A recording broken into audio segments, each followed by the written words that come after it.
handful of twig and berries. And Rosenberg. Everything about it was pure, unadulterated ASS. This isn't North Dakota. This is New York. This is Don, Hahn, and Rosenberg. The best threesome I've ever heard. On ESPN New York and streaming live on YouTube. You ready to do this, boys, on a Friday? Hell yeah. Let's go. 3 Football o'clock Friday. in the big city. All fired up. It's an NFL/MLB Friday, baby. Well, and I'm shot out of a cannon. For the first time this year, your boy, Peter Rosenberg, the Peanuts celebrate 3 points in the bag on a Friday. Three. Woo! I got a game right, folks. Had it all the way, didn't you? Oh, yeah. By the way, I did. 17-3 or whatever was 17-3, 17. You had Yeah, 2 touchdowns. Yeah. Yeah. You were in great shape. If you went to bed at that point feeling good, Yeah, I would have you known wouldn't nothing have known better. the anxiety. Right, to have lived through it. And instead they said, the betting god said, we can't let Peter just chill out. There was a touchdown late that would have ended the bet and came off the board. Instead, all of a sudden Arizona, which did nothing for 3.5 quarters, moves down the field like Kyler Murray is prime Steve Young. You get a 20-20 game, and in the end they narrowly get the – and, Don, that's where I had you in my head, though. When it's 1.5, you saying essentially it's a winner. Right. And that's what it ends up in the end when the game is tied 20-20. So I'm feeling good, guys. I finally only have 2 games to pick, and I got 3 points. So my awful season – maybe this was the turning point. Maybe that field goal late was the moment where I will turn things around in the picks. When that kickoff didn't land in the landing zone. You know. I hate when that happens. What football moment that was. Think about all the times in history when we've Right. thought about the landing zone and how yeah. important the landing zone is, you know? It's all about the landing. Let's be honest. Like all those great because the Raiders have the greatest nicknames for their wins. The Sea of Hands game, the Holy Roller game, all right? The Immaculate Reception. They all came down to the landing zone. If they had just kicked it in the landing zone at some point during those games, everything would have turned out different. And now we're going to have, at some point, the landing zone game. I'd also like to give credit where credit is due to my guys. Your thoughts the other day when Dan Quinn spoke appear to have landed as accurate as now it's official. Jaden Daniels out another week against the Falcons this weekend. So, and Terry McLaurin also out. Not exactly what you signed up for when you headed into the year. But, guys, isn't this what we always talk about? Every team in this league, if you're going to turn out to be something, at some point has a sob story of injuries. These ones are really big. It's a quarterback. It's your number one target, and that stinks. But the fact of the matter is, guys, the teams who end up there at the end find a way when they lose big players to win football games. That's how this league, more than any other league, works. Yeah, it really is that battle. It's cliche. Here it comes. Get ready for it, Brace. Battle of attrition, especially in the football season. Every season has that moment in the season where a key player is missing, guys get hurt. So either somebody fills the spot and you start talking about that player, or you just get through it because that's what good teams do. That's the difference between bad teams and good teams.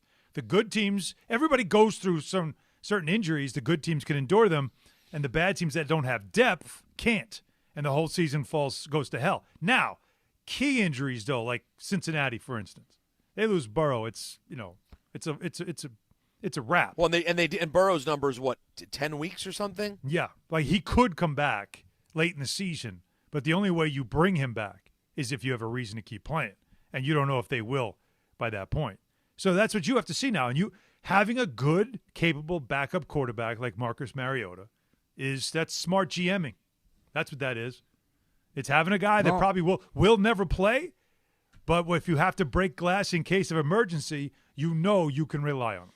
And I'm sure they're really excited on DC Radio to open their show with that, but we're going to dive into what's going on with the baseball teams and Jackson Dart. Jets, they'll get their moment on Monday because they're going to play the Dolphins, but you know, we're going to incorporate all of it today. We got our picks at 5:45. We got ENN coming up at 6, and of course we got Fraud Alert Friday. We'll start it all off as far as that's concerned at 4:30. So we got to line that up today. But even the excitement around Dart, although they're going to be flying planes over the building, I'm going to get into this a little bit more in depth later on. This is not the week to do that, people. All right? It's not the week to do that. And it's also a waste of money because it's not like Mara's going to sell the team. He's already embarrassed. You know how I know he's embarrassed? By the product. 0-3. You don't need to fly a plane over the building. They're 0-3. Mm-hmm.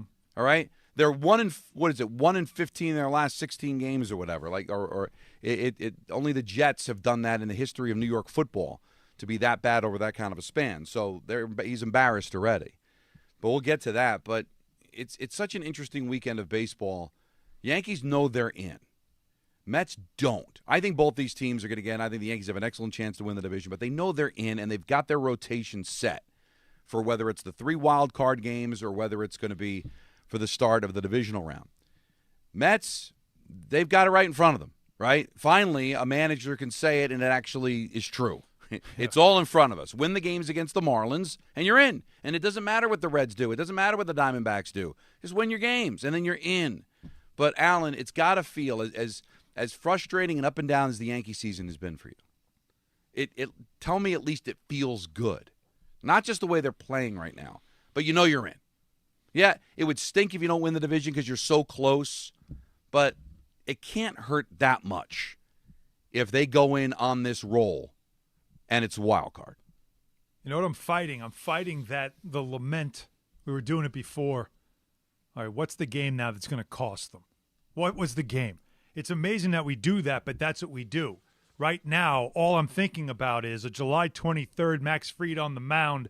You split the first 2 in Toronto. You get this one, and now maybe fast forward to today, you're not in this place where you need help from a bad team to beat the and then the Jays have to lose one and you have to sweep. So you have to make sure you take care of business, but it doesn't matter if you take care of business if the Jays take care of business. You have no control over it. So that's the game that I look at. Did they lose control? It's a waste of time to do that. But this is what we do. Because it's what we do. You asked me. So I'm battling that where I'm worrying about what was that game, and that pisses you off. But I am looking forward. I'm looking at the last couple of weeks, what their record has been, what the bullpen has done. They haven't given up a run in a while. The bullpen's been good. The starting pitching, you're starting to see it. Like, you know now who you can rely on. Fried, who went through a little something later in the middle, maybe the third of the season, he's definitely figured it out and gotten over if it was a blister, if it was fatigue, whatever it was. He's been great. And I'll tell you what, Rodon, I've never really been able to fully trust him, but how can you not? He's 18 wins. He's been really good. And now you've got to see what he can be also as a number 2 starter in the postseason. So I'm optimistic. I told you, they pulled me back in just when I thought I was out. All right, now here's the $64,000 question. And Peter, you don't have a dog in the fight, so you can be the BS meter on Allen. Okay? All right. I'm listening. I want that's the role I want Peter to play with this. Okay. To see if Allen's telling the truth. All right. And then you can give your opinion on what you would do, and I'll give you my opinion on what I would do. The Yankees are playing great baseball. What is it, 21-12 and the last whatever, and playing great baseball. The Blue Jays are been horrendous. But the Blue Jays may still hold on to this division. And even though you got to play the extra round in the wild card, who would you rather be? Would you rather be the team that wins the division but stumbles into the postseason? Even though they get the bye, they're playing their worst baseball of the season right when it matters the most. Or would you rather be the Yankees, who are hot, playing some of their best baseball, but have to settle for the wild card and get the extra round? So, Alan, who would you rather be? The Yankees hot and the wild card, or the Blue Jays cold as ice and win the division? Who would I rather be? Right. The Yankees or the Blue Jays? Yeah. I'd rather be you always want to be the team that's hot going into the playoffs. But it's an extra series. I get it, but I'm hot. But history has shown, Peter, that doesn't really matter. Sometimes the teams that get the bye come in a little stale. Look no further than last year, New York Mets. Yeah. They had to win out at the end of the season, right? They had to play that extra game, that crazy fly to Milwaukee, fly to Atlanta, fly to Milwaukee, right? but they got on a run. They got on a toot, like Don likes to say. And that they rode that. So having to play the wild card didn't matter. So I'd always rather be the team that's feeling hot, that's rolling, rather than the team that's ice cold and now sits for a week. Although the 98 Yankees, of course, would argue otherwise. Yeah, but the 98 Yankees were an established, but they did kind of team. Stumble into the end of the season. Well, but I'd rather use an example the 2000 Yankees, who really just did nothing at the end of the season, won 87 games, but still won their third consecutive title. But at least we're sitting on 2 straight going in, so they were playing with their food clearly. Right. Peter, do you buy that? And what would you feel? So, I buy it. I believe that that's how he feels. I'm not calling it BS, but I will say he's wrong, unfortunately. Really interesting. Yes, I would, if it was a matter of home field advantage, right? If the only difference you were saying, Don, was that it's whether you're the team who gets the home field advantage in the first round, then I would go with the hotter team. But ultimately, when you're talking about a full round of the playoffs, even if it's only a 3-game series, particularly, Don, with how much pitching can be impacted immediately based on what happens over the course of those games, the right answer can only be you'd rather be the team who's not playing. It's a matter of saving arms. It's a matter of being able to set up your pitching the way you want it for the divisional round. I'm sorry. I'd always rather be that team than the team that happens to be hot at this moment. I don't think there's a right or wrong answer because I think both of you came up with logical reasons why you picked what you picked. You want to be riding the high, like the Mets, playing meaningful games, and then you catch a Philly team that's standing still, right? Hadn't played in a few days. Different story. But God, I want to be playing well going in. I think that's too important. I really do. I think I'd rather be the Yankees hot in the wild card than the Blue Jays who've completely lost their way. Now, the Blue Jays can win out, sweep their series against the Rays and win 4 straight. Is that enough to take care of how they feel about how things have gone the last month? I don't think so. It's a lousy Rays team. They'll still be going in with a ton of question marks. And if the Yankees sweep their series and just have to settle for the wild card but go in with 3 more wins on top of it and just circumstances don't allow them to be the division winner, I think I'd rather be the Yankees, Alan. I think you're right. Yeah. Again, I think you want to be the team that's feeling good. And I look at what's always the argument too in the NFL, right? Like sometimes that extra week off can mess with a team, and it's like too much time off, and it's harder to turn it back on. I don't know if baseball is really the same way because it's not the same kind of physicality of a sport, but I don't know. Like especially when you went through a doldrums like they went through, where they were 10 or 11 and 20 or something like that. They were 11 games under 500 on the stretch. I know that. And so when you get out of a tailspin like that and start playing well, and they're 29 and 12 since August 11th, you want to almost just keep playing now because you don't want to lose whatever momentum you were building. So if you're going to give me 2 choices, a cold team that gets a division or the hot team down the stretch, that has to play a wild card, I'll take the hot team. Now, just looking at the schedule, guys, because this is, I think, what you have to factor in, Peter, when you're talking about I'd rather take the bye. If the Yankees were to win the division, looking at the schedule, the next possible time that they would play would be Saturday. Because you'd have Tuesday, Wednesday, Thursday for the wild card. Day off. And then the day off on Friday, and then they would start the divisional round on Saturday. You'd have your rotation set. You're right. Everybody's rested. All the bumps and bruises of a long 162-game schedule, boy, that's going to make you feel good. But you go almost a week off? That's unheard of in Major League Baseball. Completely unheard. During the All-Star break, you don't take that much time off. You play on Sunday. You play the following Friday. This is going to be playing on Thursday. I mean, think about how long that is. But it's a different conversation, right? Like now, if you were to say to me, having the bye is a disadvantage altogether just because you're not playing ball, that to me, I totally co-sign. Now, I would argue, though, that if you're a team like the Blue Jays who have not been playing well, the time off is much more to your advantage than it would be the Yankees who are playing great baseball. Because you're talking about getting right. because you have a chance. If you're the Blue Jays, take a week, start over again. Yeah, but if you're the Yankees, you want to. If you're the Yankees, you are in the exact right spot. Keep playing baseball every single day because you've been playing great baseball. So you're saying there's no wrong answer. That's what you're saying. Really not. There's no wrong answer because of the fact that you get to set your rotation and catch a break. But I don't think there's anything wrong with what Al and I are saying is that break worth it? All right, Yankees are going to have to, and you're going to have to play the extra round. But like I said, the break in this case is worth it because your team's playing like garbage. So why not take a break?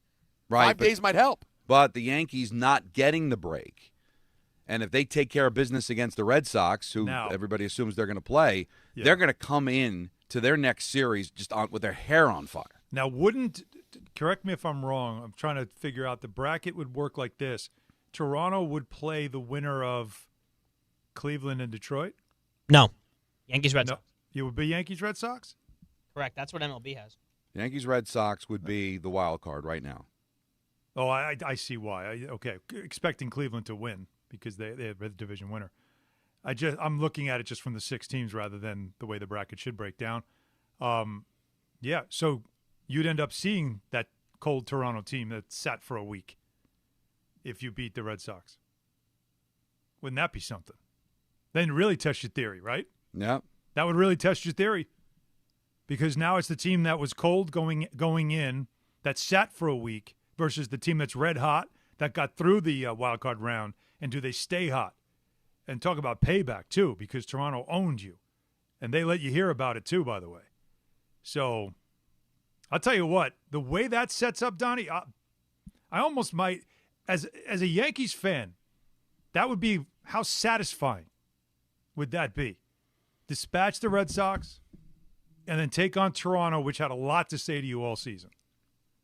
Especially after the stuff that Springer was saying. Yeah. I kind of feel like when you want to put a run together, I like that. I kind of like that. Yeah, that would get me fired up. The way the brackets are now, the Yankee Red Sox winner would take on the Blue Jays. Yeah. Tigers, Guardians would take on Wouldn't you sign up for that? Would you sign up for that, Don? Peter, you got to know that first test your theory, but I would sign up for that as, if you're a Yankees fan, the perspective of this season and what we say. Remember with the Knicks, we were saying pelts on the wall, right? The different teams you owe something, and the Celtics were one of them. This would be one of those kind of pelts on the wall runs for the Yankees if they could do this. I'd take that. The only thing sexier for me was Houston being in the picture, but obviously that they're not very good right now anyway. So, but still, as good as the Guardians have been, red hot. Are you really worried about either Detroit or Cleveland at this point? Is it just same old with the Central? Isn't Cleveland that hot team? But how can that be a thing? I know they're hot, but that's really a thing. The Yankees going to lose to the Guardians, Alan. I see what you're saying, Don, but they always beat the Central, so they're just going to again, just because. I don't know that I can believe in unless that. the midgets come out again. Well, I'll just say here's my bold statement. And this is assuming that this is the path, that the Yankees don't win the division and are the wild card. Mm-hmm. If they beat Boston, they're going to the World Series. Boston will be their toughest. So that's your that would be that, because I think the way Toronto is right now, I don't believe in either of the Central Division teams. So I think their toughest test, if they have to settle for the wild card, will be Boston. And if they beat Boston, I think they go back to the World Series. Their toughest opponent after that will be whoever comes out of the National League. You agree or disagree? I know it's your team, so you don't want to talk down about a possible opponent. I don't have a dog in the fight. What do I care? What, are they going to hear me? Who cares? No, I'm just saying, know how fans get. You don't want to be like, Alan was hoping for the Guardians, and look what happened. But I'm looking at it. Again, that stuff I don't care about. I am looking more at Toronto because they did give you such a hard time this year. And, I'm looking at that. That would be such an emotional – plus it's also longer, right? Wild card's 2 games. You got to win 4. So, to me – Toronto would be the more dramatic series, and there'd be a lot of emotion in that. And I mean, so that would feel like if they get through that, then I agree with you. I think ALCS is a wash. You'll walk through that, and then you'll get to the World, and that'll be your toughest opponent in the World Series. But right now, I still feel like Toronto, despite how I know they are not playing well. I know they've got a couple of injuries. I get it, but there's going to be a lot of juice to a series like that. The way we're talking right now is because right now the Yankees are the wild card team, but it still feels very good they're going to win this division. You think so? You think Toronto's going to lose one? At least they have to lose at least one to the Rays. Most of the Rays. What are they playing for? Well, no, I could be dead wrong about this. I think the Marlins taking on the Mets, Orioles, and the Rays, 3 under 500 eliminated teams. Mm-hmm. They will be fired up to have some say in the like postseason. A playoff game for them? Right. As a professional athlete, you got to play the games anyway, right? I know you're thinking about the golf course, but you've been handed the gift of a meaningful game for the other team. It's a rival, right? Mm-hmm. So I'm sure the O's have no love for the Yankees. I'm sure the Rays have no love for the Blue Jays. And the Marlins would love to stick it to the Mets. They do all the time. Yes. Their announcer talked about it at the end of the Philly game last night.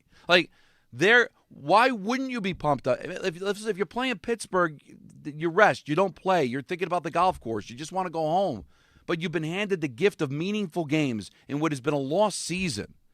Why wouldn't you be fired up to try to hurt the Yankees, Mets, and Blue Jays at this point if you're those 3 teams? Right?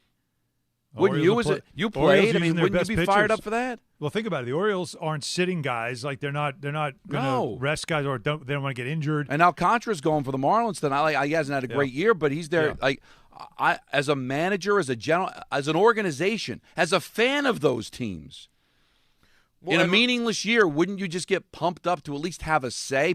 Eyeballs are on you. People are going to be watching those games this weekend. And remember, the Orioles don't consider themselves to be what this season has been, right?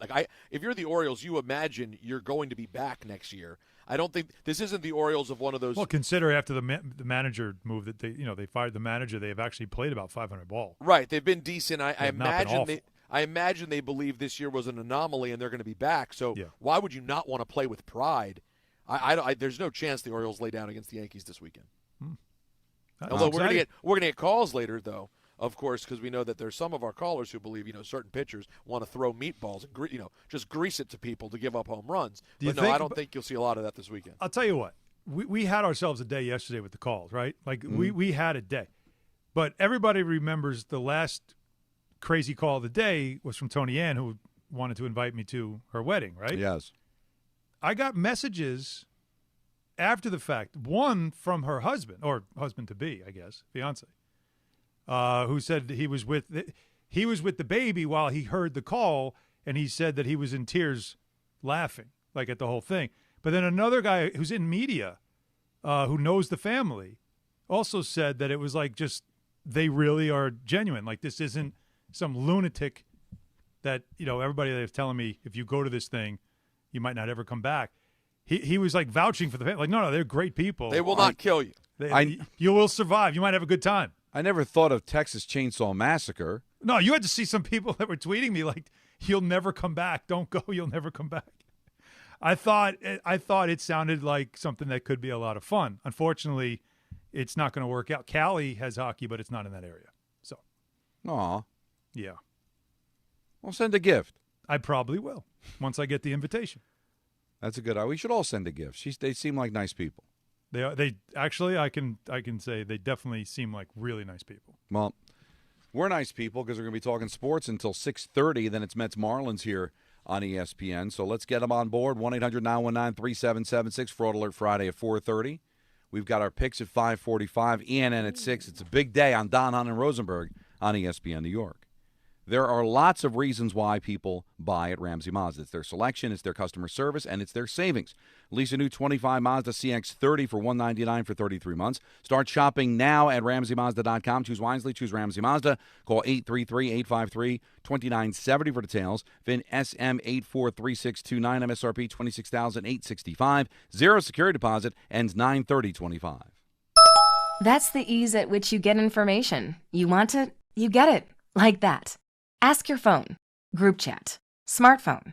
You're always connected and informed in real time. No waiting. So if you're diabetic and still using finger sticks to read your blood sugar, what are you waiting for? Knowing your blood sugar levels instantly is important for managing diabetes. Call US Med at 888-665-0696. To learn more about continuous glucose monitors, a real-time instant method to track your blood glucose, US Med is an approved provider for Medicare and over 1,000 private insurers. And the best part? Call 888-665-0696 and we'll give you a free insurance benefits check today. So call 888-665-0696 today. That's 888-665-0696 and manage your diabetes as easy as... Listen up, New York. It's football season, and you should be out there enjoying every play, every tailgate, every moment. But if you're dealing with neck pain, back pain, joint pain, or sciatica, even getting off the couch can feel like a challenge. That's where Dr. J. Shaw at Sandwell Pain comes in. He's one of New Jersey's top pain specialists, Ivy League trained, double board certified, and dedicated to getting you back in the game. Here's the difference. No surgery, no scars, no long recovery, no pain medication. Just precise, non-surgical, image-guided procedures that get real results. Dr. Shaw treats everything from neck pain, back pain, migraines, nerve pain, and chronic joint pain. And he builds a custom game plan that's right for you. Same day or next day appointments are available with offices in Woodbridge, Livingston, and Inglewood. And yes, most major insurances are accepted. So don't let pain keep you on the sidelines this season. Go to SandwellPain.com to call, text, or book online. Relief is closer than you think, and it starts today. And now let's take a look at the traffic with Brandy Scott. Hey there, guys. Happy Friday, but not a happy ride. Over in Nassau County, President Trump just left Bethpage State Park, leaving the Ryder Cup golf tournament not too long ago. Southern State just reopened eastbound between Bethpage and 109. Still a bumper-to-bumper ride there from the Wantagh. Still have lots of closures on 109 and 110 by Republic Airport in Farmingdale. Heading over to the outbound Georgia, no easy way to do it. Not even the Henry Hudson going to help you out. Inbound Georgia, about 15 to 20 with roadwork on the upper deck. Outbound Lincoln already about 15 to 20 minutes. Outbound Helen already a 20 to 30 minute ride. This report is sponsored by ParkWiz. New Yorkers know the hacks, and here's one for parking. Reserve ahead and pay up to 50% less than drive-up rates. With ParkWiz, you could book your parking in advance, skip the hassle of searching, and save every time. Download the ParkWiz app today. I'm Brandy Scott on 880 ESPN New York. NFL Sunday's coming. You got your crew, you got your couch, your snacks, your slate, and FanDuel is coming in with something extra. This isn't just another NFL Sunday. It's your chance to place that perfect parlay or hit your go-to player prop. And now we're making it even better because this week FanDuel's bringing the bonus. That's right. Right now, all customers can get a 50% profit boost on any NFL bet. However you play your game, FanDuel's got your back with something extra in your account because that's what Sunday should feel like. Visit FanDuel.com/Peter to download the app and get in on the action before kickoff. This week, FanDuel's bringing the bonus. Right now, all customers can get a 50% profit boost on any NFL bet. However you play your game, FanDuel's got your back with something extra in your account because that's what Sunday should feel like. 21 and over and physically present in New York. Opt-in required. Bonus issues, non-withdrawable profit boost tokens. Restrictions apply, including any token expiration and max wager amount. See terms at sportsbook.fanduel.com. For help with the gambling problem, call 877-8-HOPE-NY or text HOPE-NY 467-369. Actual price will depend on product and subscription plan. Featured products are compounded drug products, which the FDA does not approve or verify for safety, effectiveness, or quality. Prescription products require an online consultation with a healthcare provider who will determine if appropriate. See website for details, restrictions, and important safety information. Want a boost in and out of the bedroom? Hims has you covered. Introducing a new 2-in-1 approach to level up your game. Tadalafil for better bedroom performance and zinc for testosterone support. Put it all together and you've got what you need to turn things all the way up. Getting started is simple. Just go to hims.com/joy to start your free online visit. Through Hims, you can access ED treatments including pills, chews, and more. 100% online. No office visits, no pharmacy lines. Just fill out a simple intake form and a licensed medical provider will determine if treatment's right for you. If prescribed, it ships free and discreetly to your door. Find affordable treatment options at up to 95% less than brand names at hims.com/joy. That's hims.com/joy, HIMS.com/JOY. Shop great new offers at Bay Ridge Mazda. Lease the 2025 Mazda CX-5S for as low as $239 per month or finance for 2.9% APR for 36 months. They will take any trade-in and accept all lease returns, even if you didn't lease with them. Plus, enjoy Bay Ridge Plus benefits like ding and dent coverage, key replacement, windshield protection, and roadside assistance, all included. Visit them in Brooklyn or online at BayRidgeMazda.com. Bay Ridge Mazda, where confidence comes standard. See dealer for details.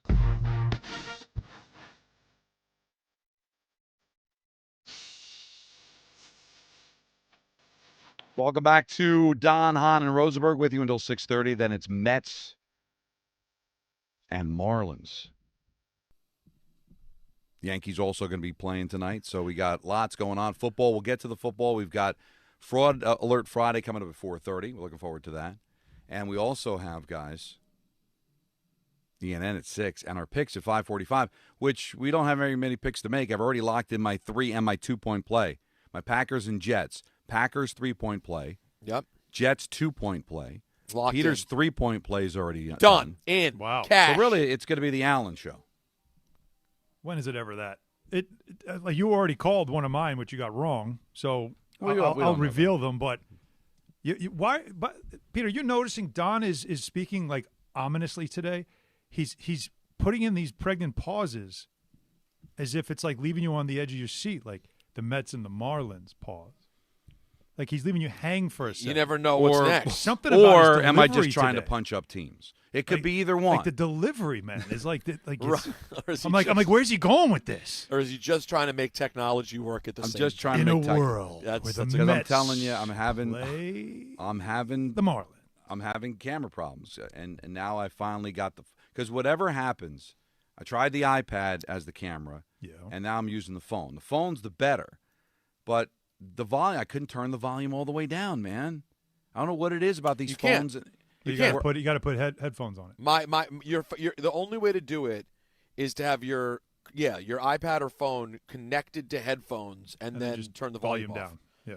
It's a ridiculous flaw with all of these things. It's Zoom, it's StreamYard, they all do not allow you to turn the volume completely down. Right. It's ridiculous. Well, we're back and we're better than ever. Are we? Oh, but there's a since I'm still troubling to get my call screener up, Alan, why don't you tell us who our next call is going to be? How about that? Well, let's see. How about we go? We start off with Anthony and Hopewell. We'll go with some positivity at the beginning. Here we go. I love this. Hey, guys. I just wanted to call and apologize for my horrible call yesterday. I appreciate this. I called about Yankee fan not hating the Mets. But, you know, I went home. I had dinner, took a shower, sobered up. And as I was staring at my ceiling, I'm laying on my bed staring at the ceiling, I realized, Don, you're right. I do hate the Mets. I absolutely can't stand them. And I think it got exonerated more so when Juan Soto chose to go to the Mets instead of the Yankees. And then those clowns on the other station hooting and hollering, we're going to the World Series with the Mets. It pisses me off. But thank you, Don. You helped me realize it, and hopefully I'm going to be a better person for it. You know, I've been going back and forth with some people on social media that think that I don't want Judge to win because I'm a Met fan, or the fact that I even think that the MVP race is close means that I'm really a Met fan. I don't have a vote, and it shouldn't matter to me or to you because Yankee fans who so desperately want Judge to win the MVP are going to use it against him if they don't win the World Series and he bats 200 again. But whatever. But I've always said, I've been consistent about this, Peter, throughout my entire years on the air. You're supposed to hate the other team in the market. Supposed to. So that doesn't make me a Met fan to say I think Yankee fans hate the Met. You're supposed to. And I just think you're in denial if you think you ignore them. Why would you ignore them? I'm not saying you're hate watching, but you say I don't care if they blow the division. No, you do. Why wouldn't you? Isn't it just human nature to see the other guy in town fail while you succeed? Isn't that logical? Hate? You'd have to have an emotion. You'd have to care. Like, I'll quote Derek Jeter. They're just the Mets. Like, I want to see the Red Sox lose. No, because he plays, man. I don't That's care. why. He plays because What's the he's not a difference? fan. No, but it's not about... No, Dude, I don't care. I'm telling you. You're I wrong don't on care. this. I'm wrong about how I feel. Please Yes. tell me how I feel, Don. Yes. Tell me how I feel. No, You because I'm feel wrong. Because I believe when you Clearly say I ignore the Mets, they mean nothing to me, is your way of saying I hate them. Okay. But you don't want to admit that you hate them, so you just say, I ignore them. I don't care about them. Well, I don't believe you. why I would don't believe you when you say that. I admitted to you that it's the Red Sox that, like, that emits the hate. That is the one that if things go bad for them, I'm like, a little part of me is like, that petty part of me is like, yeah, good. And that makes sense because they're in your division. Them, the Astros, a little bit of the Dodgers, like those are the ones that, look, when I was in my days as a fan, the team that I would hate, well, that's easy. That was the Rangers. That was the Pacers and the Bulls. Like, that's what. Then I didn't hate the Nets. I didn't care. There was no real impact. The Nets are harmless to you for the most part. So are the They Mets. don't even count, do they? They've got the Mets are harmless. See, this is why I disagree with you. Like, okay? I don't like to throw out you. If the Mets make the wild card, I'll be like, great. Like, if they don't, okay. Like, it doesn't do anything for me. I'm being honest with you. Okay. All right. It's the same way I feel about the Giants. I don't could get be wrong. happy if things go wrong for the Giants. I don't care. But it's one way or another. Okay, and you're not saying that as a diss either. I'm You're not just being saying, honest. You know what's different about you, Alan, than I think. I take it back. I think you genuinely do feel that way because I've never sensed that you've even brought it up in conversation. But when you call a radio show to explicitly say, I don't pay attention to the Mets, that's another way of saying I hate them. Like, if you ignore them, then what are you even thinking about it? Why are they even on your mind? How are you even paying attention? When you call up, it's like, I don't care. I don't even think about the Mets. Well, why'd you call to bring that up? Unless you're using that as saying, I hate you so much. You're so insignificant. I've got to stick it to you by you're so off the radar that I don't pay attention to you. When you do that, by telling it tells you me that you really do hate them. Yeah. But Alan, I've known you for 25. I've never heard you say an ill thing about the Mets. You honestly do feel like a guy that doesn't care about the Mets, and because my whole you do a family talk are show, Mets fans, so I don't right, really so I take have any back. animosity. Plus, I know you. I got mad at Michael one time for saying you're wrong. I was just being performative. I apologize, but I do believe a lot of the people that will tweet and say I don't even care about the Mets or call out. If you really didn't care about them, you'd be talking about your team, not even bringing them up, which you do, and you bring them up. I'm saying from a fan standpoint, not a talk shows, because you got to talk about it's actually to do a show. Is a weird way about it. Call me a fraud. It's Fraud Friday. There's a part of me that does root a little for what's best for the show. Like, what's the best story for the show? You can't help it. It starts to happen. I can't help it. Like, a tailspin, almost you go like, boy, this would be great. Like, if this gets worse, it's actually better for us. That's a real thing, but that's a selfish thing. It's that you still start selfish. to root for the story, and it's a bit of a fraud. Like, because, again, once you get into this business, and Don, you've explained this many times to people, but once you get into this business, it's really hard to be a fan because a lot of times you're rooting for your story. What's the best you're rooting thing for you. us? Like Michael always said, you're rooting for you. Yeah.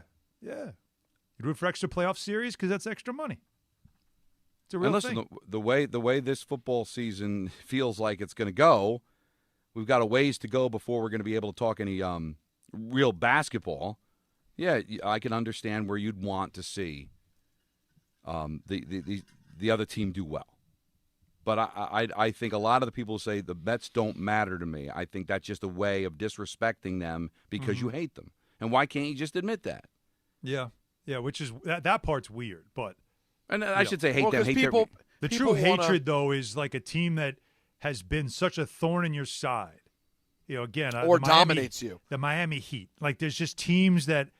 Like that, the Dolphins. The Houston God, Astros. I'll never get over the mud. Like, hate the Dolphins. Hate them. Nothing redeemable about them or the franchise. Nothing. We met Marino. Bart and I had Marino on the show. He hung out with us. What a great guy.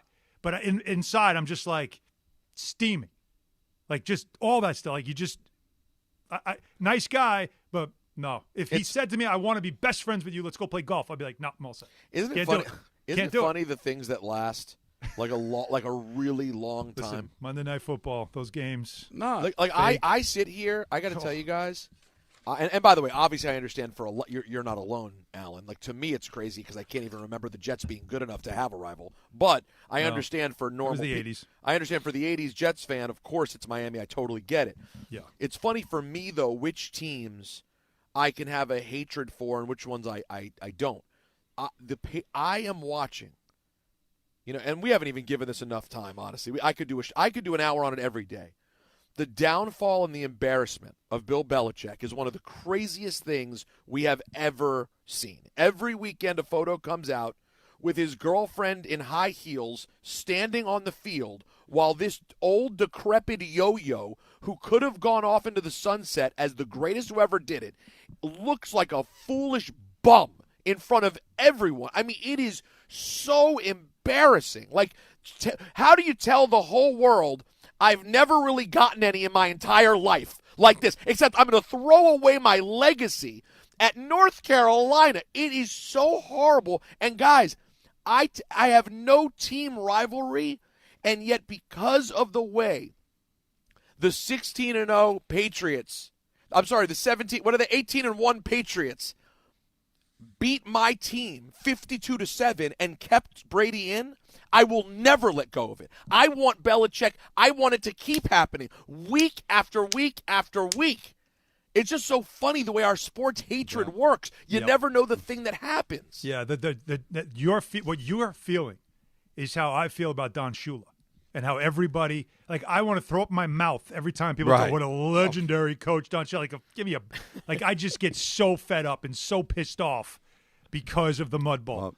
And knowing his role in ruining that field and how the league allowed it for a championship game. We're going to be like, yeah, don't worry about it. Don't have to put the tarp on. I know it's a deluge. We're only in South Florida. It doesn't rain that much, right? We should be fine. Are you crazy? But this is what they allowed this man to do. So I have to live with that every time people have to just wax poetic about Don Shula. Well, I'm sorry. I'm sorry for you, Alan, that you didn't get to see Don Shula date a 22-year-old and go coach at Virginia Tech. Okay? He just faded off into the sunset as an absolute legend. Yeah. Makes it worse, doesn't it? Oh, much. More of your calls. A lot of people want to climb aboard on this. 1-800-919-3776. Don, Hahn, and Rosenberg until 6:30. Then it's Mets baseball on ESPN New York. We are proud to serve our country, to serve our local communities, to wear the uniform, to be a soldier, to serve abroad when and where duty calls. We are ready to stand with our brothers and sisters to defend, to serve, to fight. We're always ready. We're always there. We are the New York Army National Guard. Sponsored by the New York Army National Guard. If you've been injured on a construction site, then you need a lawyer who knows New York's unique labor laws. At the Parisman Firm, they have decades of experience handling construction accident cases and a proven track record of delivering huge results. Their team has already recovered nearly $1 billion for hardworking New Yorkers. From scaffold accidents to slip and falls and equipment failures, they've got your back. Call the Parisman Firm now at 718-WORKERS. That's right, 718-WORKERS, because your case is their cause. Get the justice you deserve today.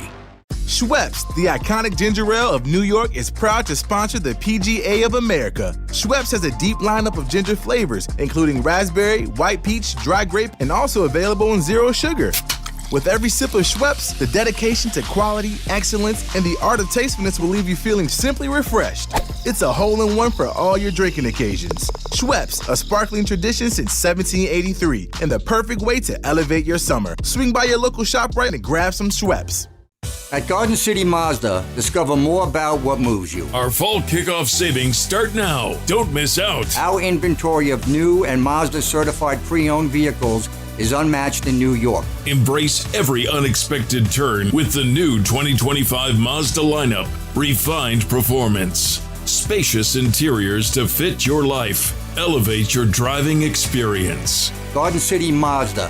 Exhilaration at every turn, exceptional in every way. The post-career day press conference, brought to you by Progressive. Anthony, can you tell us what happened during career day? I'm a biomedical researcher. The kids just weren't impressed. How did you feel when your son called in the backup? Embarrassed, and I knew it would be a fireman. It's always a fireman. It's cliche, but a crowd favorite. He had an axe and everything. I can't compete with that. And will the fireman be helping your son with his science fair project? Hope not. I'm literally a scientist. Like it or not, sometimes you need a backup. That's why there's Progressive to protect your home and auto. Progressive Casualty Insurance Company affiliates and other insurers. Not available in all states or situations. From kickoff to cash out, ESPN Bet has the tools you need to score more on game days. Bet smarter with stats at your fingertips. Get personalized parlays built just for you. And with your fantasy team synced right in the app, you can back your squad. Right now, new customers get $100 in bonus bets when you bet $10. Sign up with promo code USL to get started. Must be 21 plus. Gambling problem? Call 1-800-GAMBLER. Terms and conditions apply. See app for details. Offer not available in New York. From kickoff to cash out, ESPN Bet has the tools you need to score more on game days. Bet smarter with stats at your fingertips. Get personalized parlays built just for you. And with your fantasy team synced right in the app, you can back your squad. Right now, new customers get $100 in bonus bets when you bet $10. Sign up with promo code USL to get started. Must be 21 plus. Gambling problem? Call 1-800-GAMBLER. Terms and conditions apply. See app for details. Offer not available in New York. Coach Saban here, and let me tell you, every second matters. Preparation is everything, and that's why I trust Kidde Smoke Alarms. And as North America's #1 home fire safety brand, they're built to respond over 25% faster to smoke detection. Kidde helps protect what matters the most. Find it at the Home Depot. How doers get more done. #1 claim based on total household installations as of December 2023. 29% faster average smoke detection based on internal testing of smoldering wood fires for Kidde 9th edition versus leading competitor 8th edition products. From the regular season to the Super Bowl, ESPN New York is your destination for football. We've got crazy fans. If the Giants somehow beat the Cowboys, I'm going to take a dump on your head. You can feel good because you're a damn football team. Expert analysis. Marcus Spears joins us now. ESPN NFL analyst Damian Woody. Mel Kiper Jr. The Hall of Famer Steve Young. He's kind of our resident general manager, Louis Riddick. We got Mike Tannenbaum right now. And all your fantasy and wagering needs. This is ESPN New York. We are football. The ESPN New York Couch Cast is coming. I just didn't feel like physically getting off the couch. Don't miss this live stream event with your favorite ESPN New York personalities, including Dave Rothenberg. Is football season here yet? Rick DiPietro, Chris Carlin, Michael Kay. Oh, football. And Don Hahn and Rosenberg. They're playing football! It all happens September 29th when the Jets face the Dolphins on Monday Night Football. Watch the guys' instant reactions and hear their unfiltered commentary all game long. You're bad at football. See it all unfold on the ESPN New York YouTube channel. I'm just trying to have the best possible show. When does that start? The ESPN New York Couchcast is brought to you by the All-American Ford Auto Group, Calandra's Bakery, and Jacob's Pickles.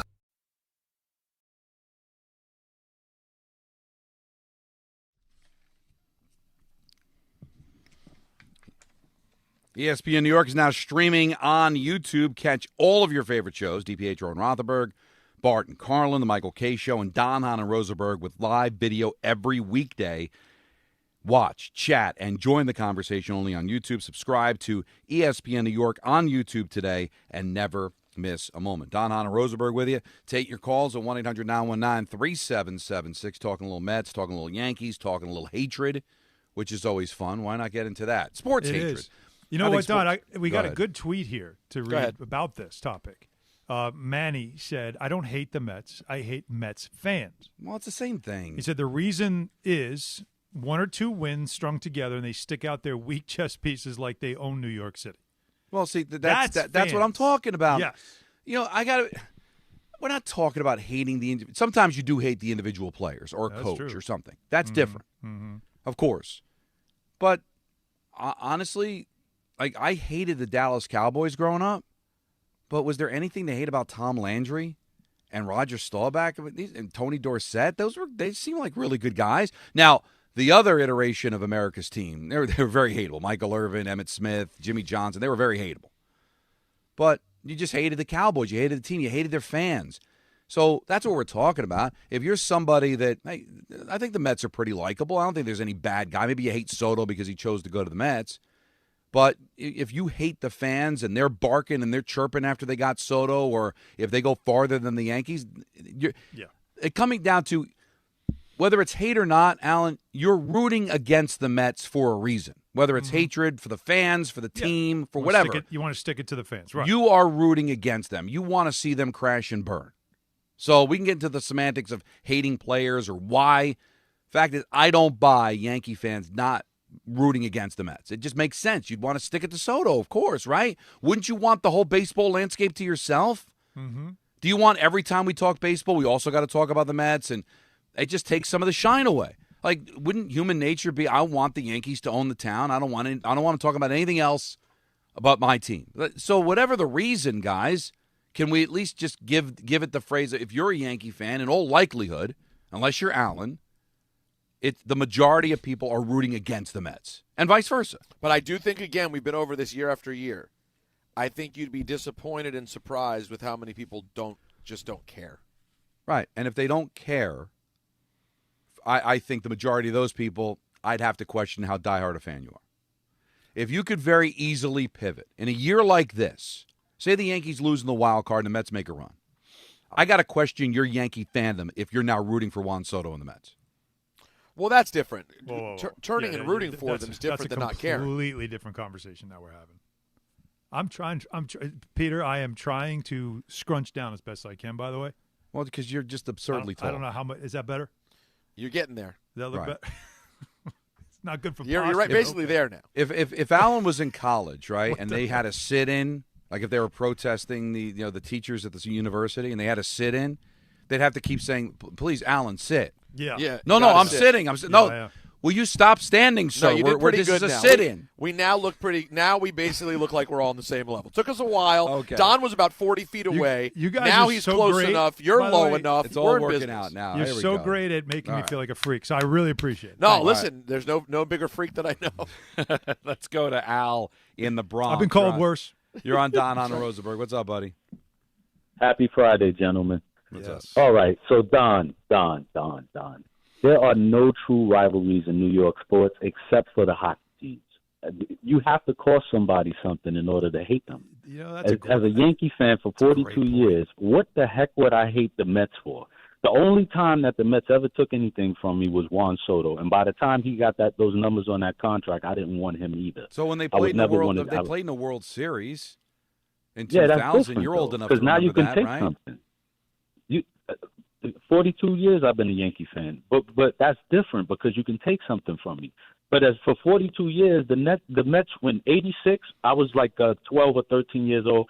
I didn't care. I kind of rooted for Mets against Boston because it was Boston. But no, there's no hate there. They don't take anything from each other. They're not playing in the same division. I could understand a Mets fan hating a Yankee fan. Would you be happy if they lost? In the past, no, I'm not. I'm not happy. This year is different because they took Juan Soto and we had to hear the crap. But in the prior years, I'm a New Yorker. I'm not going to cheer for people in L.A. can't stand New York. I'm not going to cheer for the Dodgers to beat the Mets. It makes no sense to me. Now, if the Mets and the Yankees play in the same division, there will be massive hate. No, I get that. But you're telling me you'd be okay. Yankees lose in the first round. Mets go on a run to a championship. You wouldn't care?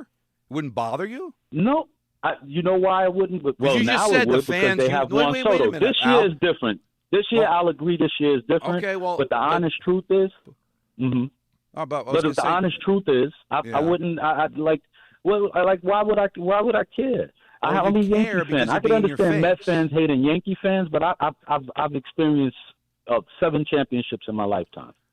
Well, listen, 6 I can't tell you how to championships, feel. I mean, you're not. If that's how you feel, I'm just saying that you already said you were irritated by the Met fans sticking out their chest that they got Soto. You don't think they're going to stick out their chest if they win a championship? That they're all going to be coming out of the woodwork now talking about how they've been Met fans their entire lives? Like, that's what would irritate me.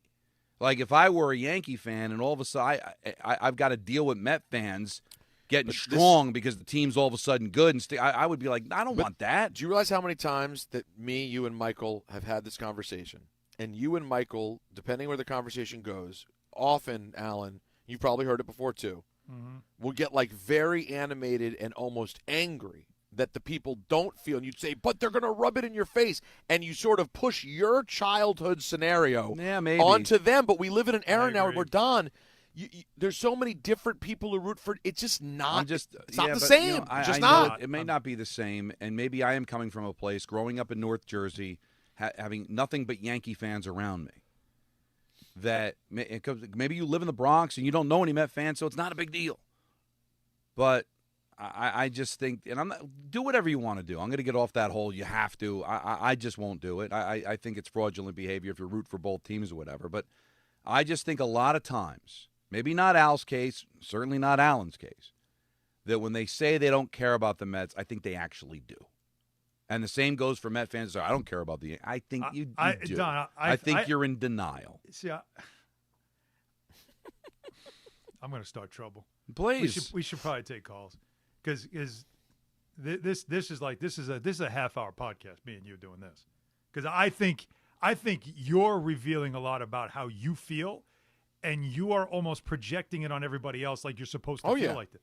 It's the idea of this is how you're supposed to fan. Like you're giving us the rule book, and I'm telling you, you're the only one that follows that Constitution. Nobody else does. Because even Al, who followed your rule book, but it's more about the attitudes of fans and how fans talk and the interaction. And you're right. If you're in a world that you don't interact with obnoxious other fans of other teams in this city, then you don't even know them. You don't even deal with it. And on social media, that's where you you kind of laugh at, like what the one tweet said. You get a couple of wins, and now you stick your chest out like you're going to take over the town. That's something that you see, and it's just for a minute. But I don't dwell on that. Like, what did I just tell you? I'm more concerned with thinking about how did the Yankees – what was the one game the Yankees didn't win that now is going to cost them this division versus – oh, good. The Mets might not make it. I'm not saying now I can brag about obsessed with it. People can multitask. But even Al, who said he doesn't pay them at every. You listen to the little code things he said. That they stuck their chest out. Like right there, just the little. They're the little brother. Like how dare they stick their chest out that they got one? So you could hear. Well, all I'm saying is, you're I'm the not guy saying that it's first said in your mind. Every time your team's good, it's because of some magic run, and you're tired of it. That you want a run of consistency. And so I'm sorry if the other side that all they know is consistency to a point where it's boring looks at you when you get the one magic run. There it is. Go Alan. like, see, that's why I don't completely buy what you're saying, right? Because you love getting those digs in. Because you love why would you get the digs in? If we don't matter and reality. You don't care, then why do you get the little digs in? Because we win so much, it's almost boring. I knew this was dark. Peter, don't you hear it? Again, he's not obsessed with it. It's not first in his mind. Lie? Where's the lie? He's got to get the little dig. I'm using so if your we words don't against matter, you. if you don't care, then why do you give the little dig? Why? Because I'm trying to explain it to you because you keep telling me I'm supposed to be angry. I'm supposed to hate the team. And I'm telling you I don't. I'm not telling you anything but I'm using other your than words against the reality of you do. I'm not telling you you're supposed to. I'm telling you that you do. And I can hear in the little words you say and the little words that Al said, I don't care about the Mets, but they got Soto, so they stuck their chest out. It's like, Peter Bay doesn't want to get involved. No, I do. The fact is, it's both sides. I'm just saying, Mets fans seem a little bit obsessed with it, as evidenced by your argument that people should be actively rooting against each other. Don't be scared. And Allen, and the fact is, Yankees care about it less because they've always been better. Of course. Yeah. That's just how it is. But they care, but less. Of course, but they still That's care. To say they don't care. No, they're lying if they say they don't care. That's what I'm saying. But remember, here's why I can now it is still Peter. Now he has to break. Well, we will, because on the other side, we got a lot more to do. We have tons of calls, but on the other side, I will explain why I can relate to this in the reverse. Already blew through it. What does it matter? Don't take slow for an answer. Not so easy when you're stuck in traffic. But mere inches from someone else's bumper, you can dream of faster things. Like Optimum Fiber, the fastest and most reliable fiber internet, starting at $40 a month. So while you can't always switch lanes for a faster route, you can switch providers for a faster connection. Optimum. Don't take slow for an answer. Call 888-4OPTIMUM or visit Optimum.com/fiber today. Terms apply. See Optimum.com for details. Friends, it's football season, the best time of the year. You should be out there tailgating, cheering on your team, and enjoying every Sunday. But if you're dealing with neck pain, back pain, sciatica, or nerve pain, even getting off the couch can feel like a challenge. You don't have to live like that. There's help. Dr. Jay Shaw at Sandwell Pain is New Jersey's top pain specialist. He's Ivy League trained, double board certified, and is dedicated to helping you get back in the game. Here's what makes the difference. No surgery, no scars, no long recovery, no pain medication. Just precise, non-surgical image-guided procedures that deliver real results. Dr. Shaw treats neck pain, back pain, joint pain, migraines, nerve pain, and sciatica with a plan that's customized for you. Same-day and next-day appointments are available, and with offices in Woodbridge, Livingston, and Inglewood, relief is always close. So don't let pain keep you on the sidelines this season. Visit SandwellPain.com to call, text, or book online. Most major insurances are accepted. That's SandwellPain.com. Relief is closer than you think, and it starts today. Right now at Bay Ridge Honda, your EV countdown to $7,500 in savings ends September 30th. Hurry in, the clock is ticking. You can get a Prologue Touring for $179 per month with zero down during the EV Countdown sales event. Plus, receive thousands in benefits and savings with their Bay Ridge Plus Advantage plan. Upfront pricing, total peace of mind. Visit BayRidgeHonda.com. 36 months lease, 10,000 miles per year, 3,300 loyalty or conquest, and $7,500 EV credit as down payment. Now that I'm a dad, I can't stop thinking about what would happen to my kids if something happened to me, like losing the house or not affording college. Yeah, that used to keep me up at night too. It's why I finally got life insurance from Ethos. It's 100% online. No medical exams, just a few health questions. I got $2 million in coverage for around $2 a day. I never realized it was that simple. Get your free quote at ethos.com/game. That's ethos.com/game. Rates may vary. Bill monthly. Sample rate 10-year term life policy for a 35-year-old healthy non-smoking male. Dive into the Marvel Universe on the official Marvel Podcast with the stars of the MCU. Everybody's going to be talking about whether we're casting for this character. The creators of Marvel Comics. Spider-Man is the greatest fictional character in history. And Marvel Studios' Kevin Feige. But if you want the real answer, if we're trying to get real on this podcast, giving you exclusive access to Marvel's adventures like never before. The official Marvel Podcast. New episodes every Wednesday wherever you listen to podcasts. Put it in the box! This is your radio home for New York Mets baseball. 880 ESPN, WHSQ, and WCBS FM HD2, New York. Game Time is brought to you by Tullamore Dew Irish Whiskey, because when it's game time, fellas.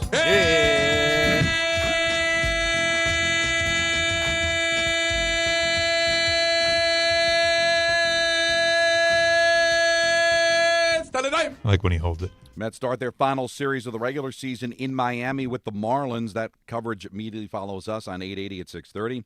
Yankees and the O's start a series at 7:05. Devils Islanders preseason hockey action at UBS at 7. Tullamore Dew, the original triple distilled, triple blended, and triple cast matured Irish whiskey. Be sure to grab a Tullamore Dew or try the new Tullamore Dew Honey during today's action. Glasses up to enjoying Tullamore Dew responsibly. Now, I was on the other side because I don't know what it's like to dominate on the baseball side. But I do know from being a Giant fan growing up, a lot better than the Jets, more championships than the Jets. Also, I still rooted against the Jets. Even though they were the little brother, I never said, well, I don't pay any attention to the Jets. But they don't play each other enough. Yeah, I don't understand that. Why does it matter? Because I want to own the town. I want all the attention to be on me. I want my team to be better than the other team. Well, and when my team stinks and their team's great, that bothers me, because not only is my team not good, there's another team in town that's getting more attention and winning. So that bothers maybe that reveals something in my soul. Clearly. But and then Jet fans that I would go to school with would say, "Oh, well, my team's better than your team. Your team." I didn't want to deal with that. Don, we did a very good job making sure you didn't have to do that a lot. Okay, right. So you're welcome. I will give you the more the other part of it for me. Like when you think about the big brother, little brother thing and all that. One of my teams growing up was the Islanders, and I went through one of the greatest. I mean, Peter, you can't even fathom what 5 consecutive years going to the finals feels like. It's I can't. You get to a point where it's expected. It's an amazing high as a fan. Like in the midst of that, the second cup, you're like, third's in the bag. Like you knew they were winning the third.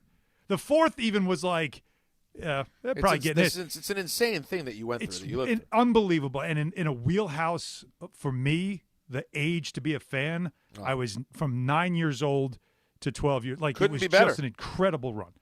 So throughout that whole time, you would think, right? Own the town, own everything, the best team. Nope. There was always this feeling that it was still not as great as whatever and the Rangers had good teams then, not great, but they were good. But it never felt enough. And it never felt like they still got all the attention. They still got more coverage. Everything they did was still considered bigger. And now when you look back, that dynasty's never given any credit in the history of the sport. They show you everybody else but them every time there's a montage of Stanley Cup championships or history of the sport. You rarely see the Islander crest. And it really does still bother me to this day because that was one of my teams growing up. But that's a reality. So you're always comparing yourself to them. And so that I felt that. And so when the Rangers had any success, it would bother me. Wins against them felt 10 times better than even beating the Oilers, who were the best team in the league at that time. So that's the feeling from the other side. That's what it felt like. But the difference is the Rangers fans had to live through the fact that the little brother was kicking everybody's ass for 5 years, and there was nothing they could say or do about it. But since then, everything went back into place, and it's never been the same since. But that's what I mean, Don. Like, I think, and I'm not trying to say this as a way to belittle or to patronize or pat you on the head, but I still think there's that sense from the Mets side of no matter what we do, it's still never going to live up to whatever the Yankees are because the Yankees are a behemoth when it comes to a brand that you can't overcome. That's how I felt from the Islander side growing up. But a person of a certain age can remember the 80s when the Mets did overtake it.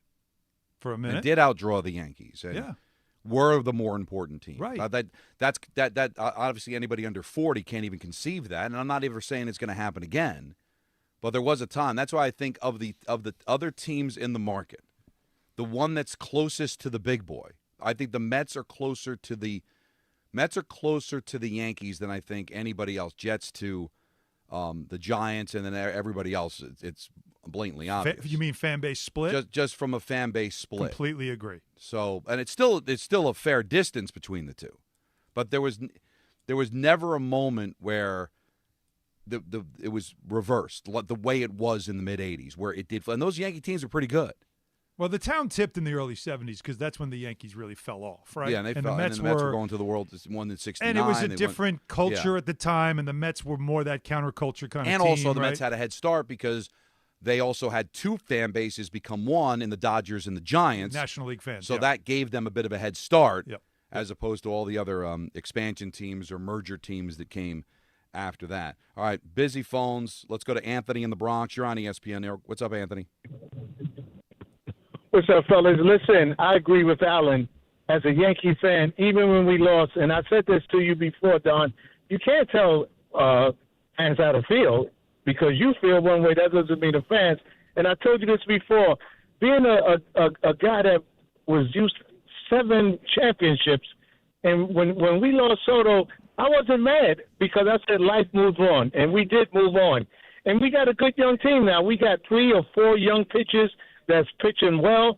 We got Smith coming back next year. We got Jazz, who can be a better player if he plays the game more with his head instead of his emotions. He's got a chance to be a Sandy Alomar type player. I mean, the Yankees are looking good right now. So I don't think about the Mets. And this is real talk, gentlemen. When we beat the Mets during the season, I don't go bragging about we beat the Mets. Right.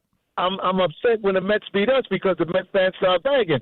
But when we beat the Mets, I don't go bragging, Don, about, oh, yeah, we beat the Mets because we on a different level. We won 27 championships. The Mets won 2 championships. But that shouldn't matter in a given moment, right? I mean, going into this season, they were kind of on the same. That's why the Mets season is so disappointing. But, the fact that you won 27 championships shouldn't be relevant to the 2025 season. But it's relevant to the context of your emotion to what the Mets are to you. It's very relevant. I completely agree with Anthony. That's literally how it feels. All right, well, I can't tell you how to feel. You're absolutely right. But, so if the Yankees lost 100 games, that's okay. We've got 27 championships. Let the Mets win them. No, I see. No, again, it's the Yankees losing 100 games is more about how I feel about the Yankees right now. It has nothing to do with the Mets, ever. Never, ever. If the Yankees lost 100 and the Mets won 100, I wouldn't be saying, oh, no, the Mets won 100. I'd be saying, what the hell's wrong with the Yankees? Now, this could change, Don, overnight, the Yankees get bounced by the Red Sox.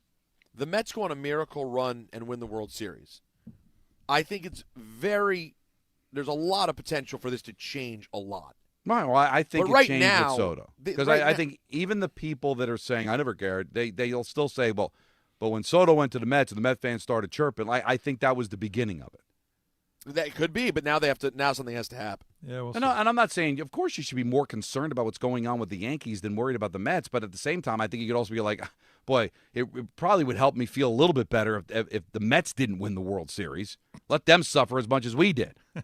Misery loves company, right? That is an interesting point.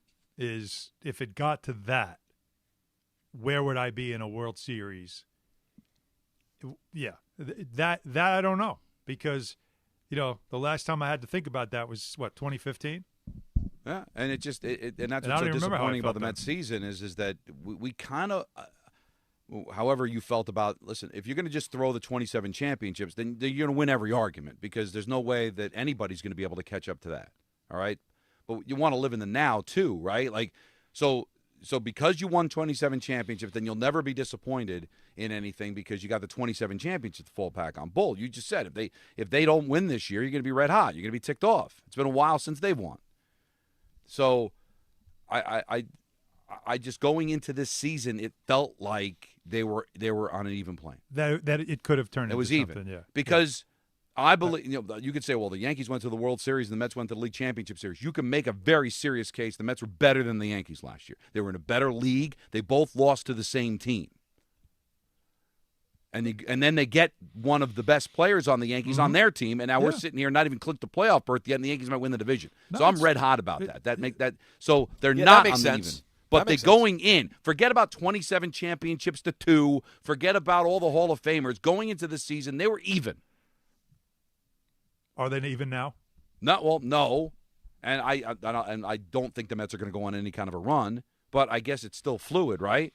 So it's got to be chapping you right now that because of the Yankees turning it around a bit to finish the season, that you're going to have to endure another October of, Yankee talk. Well, but I'll do it because it's my job. Oh, I know you'll do it. No, you're a professional, and you'll do it as well as anybody. But I'm saying, the Met fan in you is a little chapped. Right, but you're right. More so chapped at them, because again, the Yankees are not a very hateable team.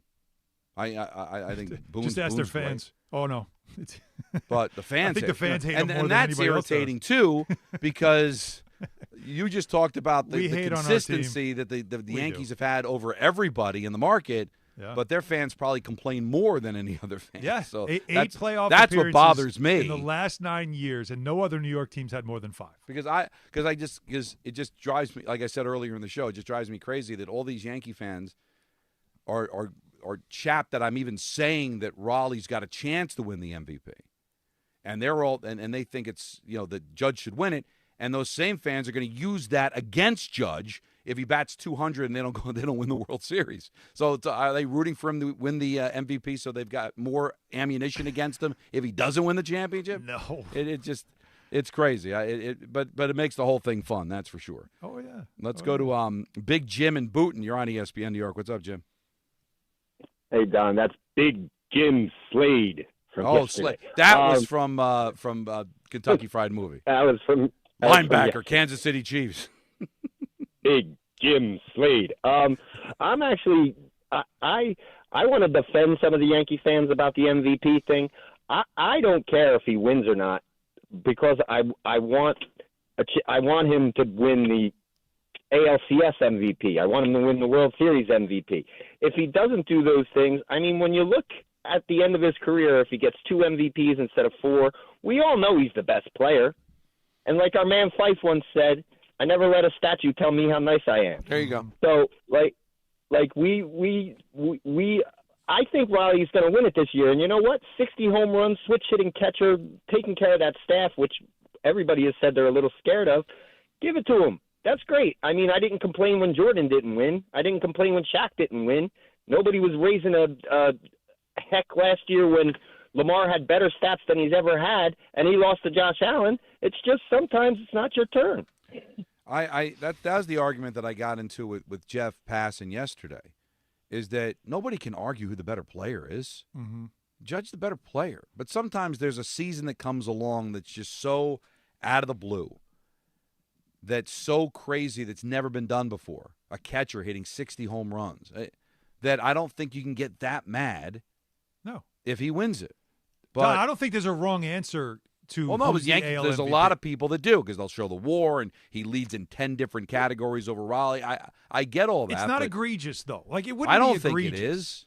It wouldn't. But I also disagree with the idea of, I don't care if he doesn't win MVP. I'd rather him. No, you know what I'd rather? I'd rather win MVP, then win ALCS MVP and World Series MVP. I'd rather him do all of that because he's that good. He could do all of that. So I don't want to say I don't care if he wins this because I'd rather him do this. No, I want him to do it all because that's how good he is. Yeah. So you can't say I don't care. But I also can say that if it is Cal Raleigh, it is not egregious. It's not outrageous. It's not anything. It's just, okay, that's a decision you could see them coming to with a vote, and you could say, that makes sense. That can make sense, just like Judge winning can make sense. This is a rare year where either way it goes, you can make a fair argument that it's the right decision. Now, Don, I know you've been waiting for this all day long. I'm here to hit you with your leaderboard update. Anheuser-Busch, Inc. It's time now for the leaderboard update, brought to you by Michelob Ultra. The day got started at Bethpage Black on Long Island with all sorts of excitement, hubbub, and security as the president walks out Team USA to the first tee, and then Team USA was soundly squashed over the next several hours. Europe getting a 3-1 lead in the morning sessions. They are currently in the middle of their afternoon 4-ball games, but 3-1 early. The Team Europe getting the wins 4-3, 5-3, 5-4, and then Cantlay and Schauffele, or as I like to say, Xander Schauffele, won 2 up in their match with McIntyre and Hovland. But not a good start for Team USA in the morning, in spite of the fact that DiPietro and Rothenberg were there, which is upsetting. But, of course, the USA now looking to bounce back in 4-ball. That's your leaderboard update presented by Michelob Ultra. No matter what you're playing for, make it superior with Michelob Ultra. 2.6 carbs, 95 calories, a superior taste worth playing for. Official beer sponsor of the Ryder Cup. Lewis, Don, you watching now, Don? You got it locked in? No. All right. Lewis in the truck. You're on ESPN New York. Hey, don't do New York City 30. Yeah. Trash or trash. Actually, that was amazing. That was very good. That was really good. Thank you. But I've lived in this city like all my life. I've never met anyone that sounded like that. So I was just wondering where they got the accent from. Maybe we sound like that to other people in other states. No, that's Nems. That's a real person. That's how he talks. Yeah. It's just weird to me. But I really called. I wanted to say that for a long time, but I never got a chance to call in. But I really called because, like I was telling the producer, my grandfather was a Yankee fan and my great grandmother was a Mets fan. And when I was coming up, the Mets and Yankees never even played against each other, so it was never considered to me to be a rivalry. And then I realized that I never really hated the Mets team when I was young. My hatred for the Mets came in when I started listening to the radio shows and hearing Mets fans talking crap about Yankee fans. That's where it came from. It had nothing to do with the team play or whether we beat them or they beat us. It was just hearing Mets fans talking crap about us. And I'm like, damn, where did this even come from? My grandmother, my great-grandmother, my grandfather never argued with each other about being Mets and Yankee fans. Mm-hmm. So it was weird to me to just see Mets hating Yankee fans, Yankee fans hating Mets fans. It didn't make any sense to me. And it still really doesn't. I think a lot of the quote-unquote hate or dislike for teams more times than not comes from the fan base than the team itself. If there's the built-in rival of being in the same division or rivalries of great epic games or series, most of it just comes from just wanting to shut their fans up. Mm-hmm. And listen, the Cowboys, I think, I can't speak for Peter, but a lot of it, my hatred of the Cowboys came from that they won all the time and that they're in our division, but a lot of it just came from how many fans they have and how much they chirp and how much they talk. That's really what kept it going, for me at least. I can't speak for Peter, but it was probably more of the fans than anything else. Absolutely is, in my opinion. That's how it was growing up. How can you hate teams based on players anymore? They're constantly changing. But uniforms change. Buildings change. There are some. There are some teams Absolutely. And no you question. just, there's certain people, players that you just latch onto as, I hate that dude. It's just the way it is. The Knicks have a couple, obviously Halliburton, obviously Trae Young. Like those guys, they'll never be players. Like they'll never be received well. That's villains. You love villains, though. It makes it more fun. Their fans play that stuff up. Baseball, there was again, that Red Sox team, that bunch of idiots team, as a Yankee fan, you hated them, man. Like you just couldn't stand them. But you also respected them, but you couldn't stand them. That's a real thing. But in town, it's a lot harder because I guess we know them more, right? So unless there is a player on the other team that is notorious and you hate them, but you don't play him enough. That's why Soto can change the narrative, because I can understand a Yankee fan hating him for if he was a the bad Mets. guy. But he's not a bad guy. Really, how many? Let me ask you this: how many people hate a player because he's a bad guy? It adds to it. Oh yeah. But the basis of it is what he's done to your team, right? Well, if Halliburton never did a thing to your team, you would have no feeling for him whatsoever. You hate Chipper Jones? I never really. The thing with the Mets, I had too many rivals. I hated the Cardinals. I hated the Cubs. Then I hated the Braves. Then I hated the Phillies. I never really. Chipper Jones killed the Mets, so I didn't like him because he killed the Mets. I never hated the guy. I honestly never did. Because he wasn't a bad guy. That's the thing. Everyone liked Chipper Jones. The same thing with Poppy. No one in the end hated him. Yeah, it was including the Yankees, which should have drove you crazy. Yeah. Meanwhile, the way you go ask a Red Sox fan what they thought about A-Rod. Right, but I could hate Pedro. Because he tossed on. Yeah, you could have plenty of reasons to hate Pedro for sure. It was bit of a nozzle, but Schilling and the ketchup sock, you totally hate him. Right, it's easy. Well, especially if you think it was a ketchup sock. No, I'm always gonna. And I love you for that. I mean, it's an internal injury. How are you bleeding? And how are you not bunting? It's just that's interesting. This is again why Yankee fans hate their own team. Well, maybe the Yankees are like, why bunt on him? I don't think anything's wrong with him. I think that's ketchup. He's fine. So let's just hit him. All right, this was kind of a prequel, honestly, if you think about it, to what's coming up next, and that's Fraud Alert Friday. Yes. Yeah, Don, Hahn, and Rosenberg. Let's line them up here on ESPN New York. Record numbers of residents are getting quality, affordable health insurance through Get Covered New Jersey. If you recently had a major life event such as marriage, pregnancy, or insurance loss, you may be eligible to enroll now. All health plans include preventive care, prescriptions, emergency services, and more. 9 in 10 enrolling get financial help, and many pay $10 a month or less. Find out if you qualify at getcovered.nj.gov. That's getcovered.nj.gov.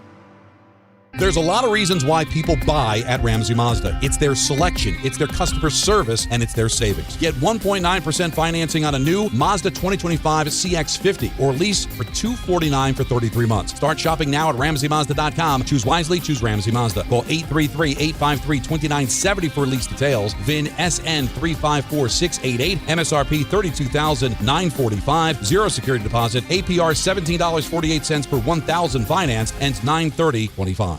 Why watch alone when you can join the crowd? Ryder Cup Live is taking over New York's favorite bars and pubs with official watch parties all weekend long. From upscale lounges to classic Irish pubs, you'll catch every swing and putt in a club-level atmosphere surrounded by fellow fans. Cheer, toast, and rally behind your team at the hottest Ryder Cup watch spots across Manhattan. Ryder Cup Live, because the best games are watched together. To learn more, visit RyderCup.com.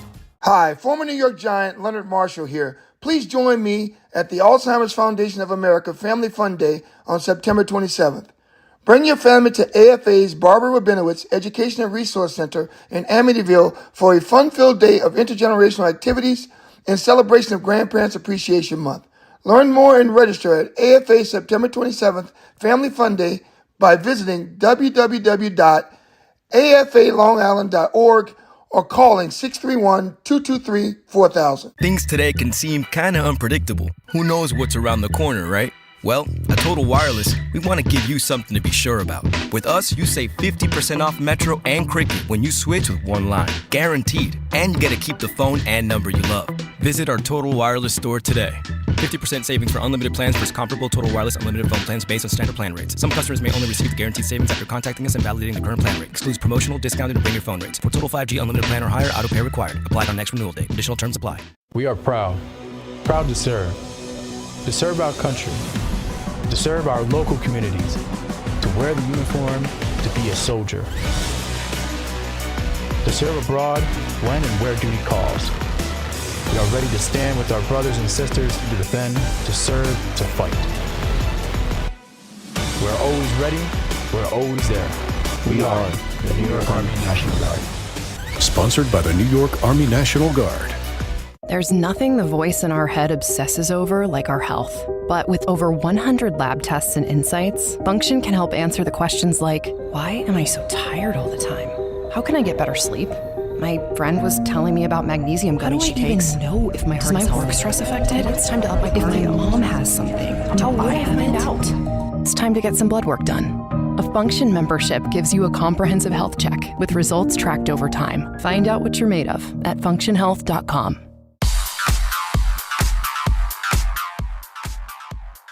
Now let's take a look at the traffic with Brandy Scott. Thanks so much, guys. Not so great at the Verrazano trying to make your way into Staten Island, all because of a crash on the expressway westbound, a lane out by Clove Road. Delays go back onto the outbound Gowanus from the Belt Split. Belt westbound just crawling from Flatbush Avenue on through. Eastbound Belt's an accident by Bay Parkway in Brooklyn. Delays there go back into Bay Ridge. Best of it's the outbound George Henry Hudson. That's about it. We've got the Yanks home tonight in the Bronx. If you're getting a jump start, Deegan just slammed both up and down, heading over to the stadium with the volume for the outbound George. Inbound Georgia about 10 to 15 for the upper deck. Outbound Lincoln, your best ride at 30 to 40. Outbound Hahn running you close to an hour. This report is sponsored by Parkways. New Yorkers know the hacks, and here's one for parking. Reserve ahead and pay up to 50% less in drive-up rates. With Parkways, you could book your parking in advance, skip the hassle of searching, and save every time. Download the Parkways app today. I'm Brandy Scott on 880 ESPN New York. Progressive presents Employee of the Month. Small Business Edition. Today's recipient from Terry's Tiny Homes, Terry! Sure, as the only employee of her company, Terry was probably the front runner, but saving money getting personalized discounts with a commercial auto quote from Progressive, well, that gave Terry the edge. Over Terry. Terry! Keep awkwardly chanting your own name, Terry. You deserve it. Woo! Be your own Terry. See if you could save in as little as 8 minutes at progressivecommercial.com. Progressive Casualty Insurance Company and affiliates. Discounts not available in all states or situations. From kickoff to cash out, ESPN Bet has the tools you need to score more on game days. Bet smarter with stats at your fingertips. Get personalized parlays built just for you. And with your fantasy team synced right in the app, you can back your squad. Right now, new customers get $100 in bonus bets when you bet $10. Sign up with promo code USL to get started. Must be 21 plus. Gambling problem? Call 1-800-GAMBLER. Terms and conditions apply. See app for details. Offer not available in New York. Did you or someone you know participate in fraudulent fan behavior? I'm a fraud with a capital F. Is your friend a fraud? I have been a complete and utter fraud. Are you a fraud? What is fraud? Let's ask Don La Greca. Screw! Go scratch yourself! Fraud Alert Friday. Oh, what feels better than Fraud Alert Friday? The only thing that feels better is when you've got 3 points in the bag already from finally hitting a Thursday night game, thanks to the old Seahawks. But we are here on Fraud Alert Friday. If you want to participate, you can do so. Do it. DHRESPN@gmail.com. And you can send us your fraud questions. A lot of questions these days about jersey purchases, guys. And really, I have another one. Let's hear it. Dear Don and fellow court, I'm a lifelong Celtics fan living in Connecticut, so I have many friends who are Knicks fans. After the C's lost to the Knickerbockers in the playoffs this year, I went online and immediately bought a TJ McConnell jersey so I could wear it to poker while they watched the Pacers knock them out.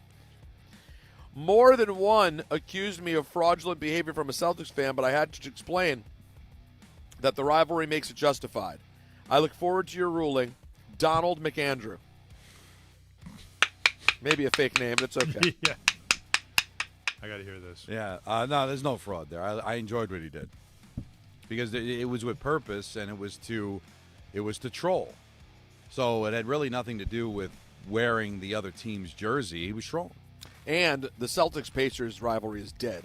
Yeah, no, it died a long time ago. That was Celtics-Pacers in the early 90s. There was something there, but the Reggie Larry Bird era, but that is a long time ago. Chuck the Rifleman person is not walking through that door. Chuck the Rifleman. That's a nice drop, Peter. That is a good one. That's a good pull. There's no I find this to be just petty. Right? Yeah, I love it. This is Richard Petty. This is the king of all petties. Maybe Kyle Very Petty. good. Very good. Tom Petty. Tom Petty. You're so bad. Kyle Petty, Tom Petty, Richard Petty, all the Petties. I like it. I personally couldn't wear a TJ McConnell jersey. I wouldn't be able to sleep at night, but listen, God bless. Hi, Don. I'll start off by saying I'm just a casual football fan. Oh, boy. My true sports passions are the Yankees and Knicks. That said, everyone makes mistakes in high school, and mine was falling for the Rex Ryan, Mark Sanchez Jets. Back in 2009, I was all in. The gritty run game, the elite defense, it spoke to me. After back-to-back AFC championship appearances, I thought I'd found my team. Turns out I was just being bamboozled by a franchise I had no idea would bring me so much pain. Bamboozled? After the 2024 Jets season, I finally tapped out. I've decided to follow my parents' team, the Raiders. Well done. Growing up, I was always surrounded by Raiders gear, and the logo has this nostalgic feel for me. Watching them now brings me peace. Even when they lose, I feel pride, because at least I'm not stuck with the embarrassment the Jets bring. Plus, it feels good to root for the same team as my parents. So, Don, here's my question for Fraud Alert Friday. We all make mistakes in high school. Am I a fraud for jumping ship from the Jets to the Raiders? Well, no offense, but it's kind of the definition of a fraud, isn't it? Root for a team, quit on the team, go jump on another bandwagon. Now, not just a bandwagon. Historically, Raiders, Jets, there's a hatred. I don't think that individual knows the history. Yeah, I get it, but I don't know if any of the living humans know that history. Can I Heidi Bowl is something he thinks a doll like poops in. Yeah, there's nothing there. So I don't think there's anything to the history there. But no, it's the definition of fraud. I'm sorry. I wish I could be a little bit more creative. Now, he didn't exactly pivot to a great team. 2 playoff appearances in the last 20 years. Yeah, So you feel a lot better about life than as a Jet fan. I almost don't trust casual football fans. Either you're in or you're out, right? Yeah, it's hard to follow it is football weird, casually.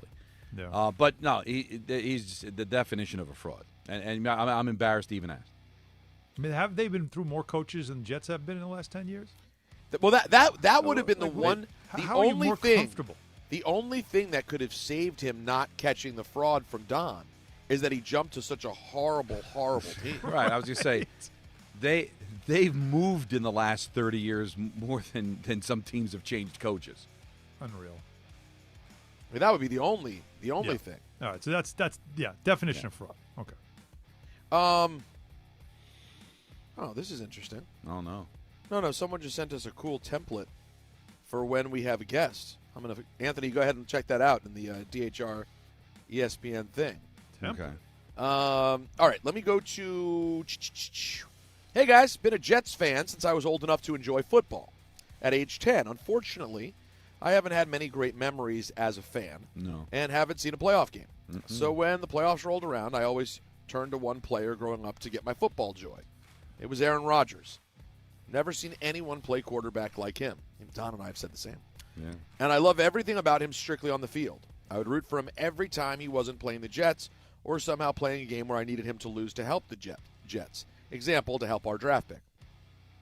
Fast forward through the Rodgers fiasco here in New York and all my strong emotions around it, and I have no ill will toward him. In fact, I still have the same rooting arrangement as before.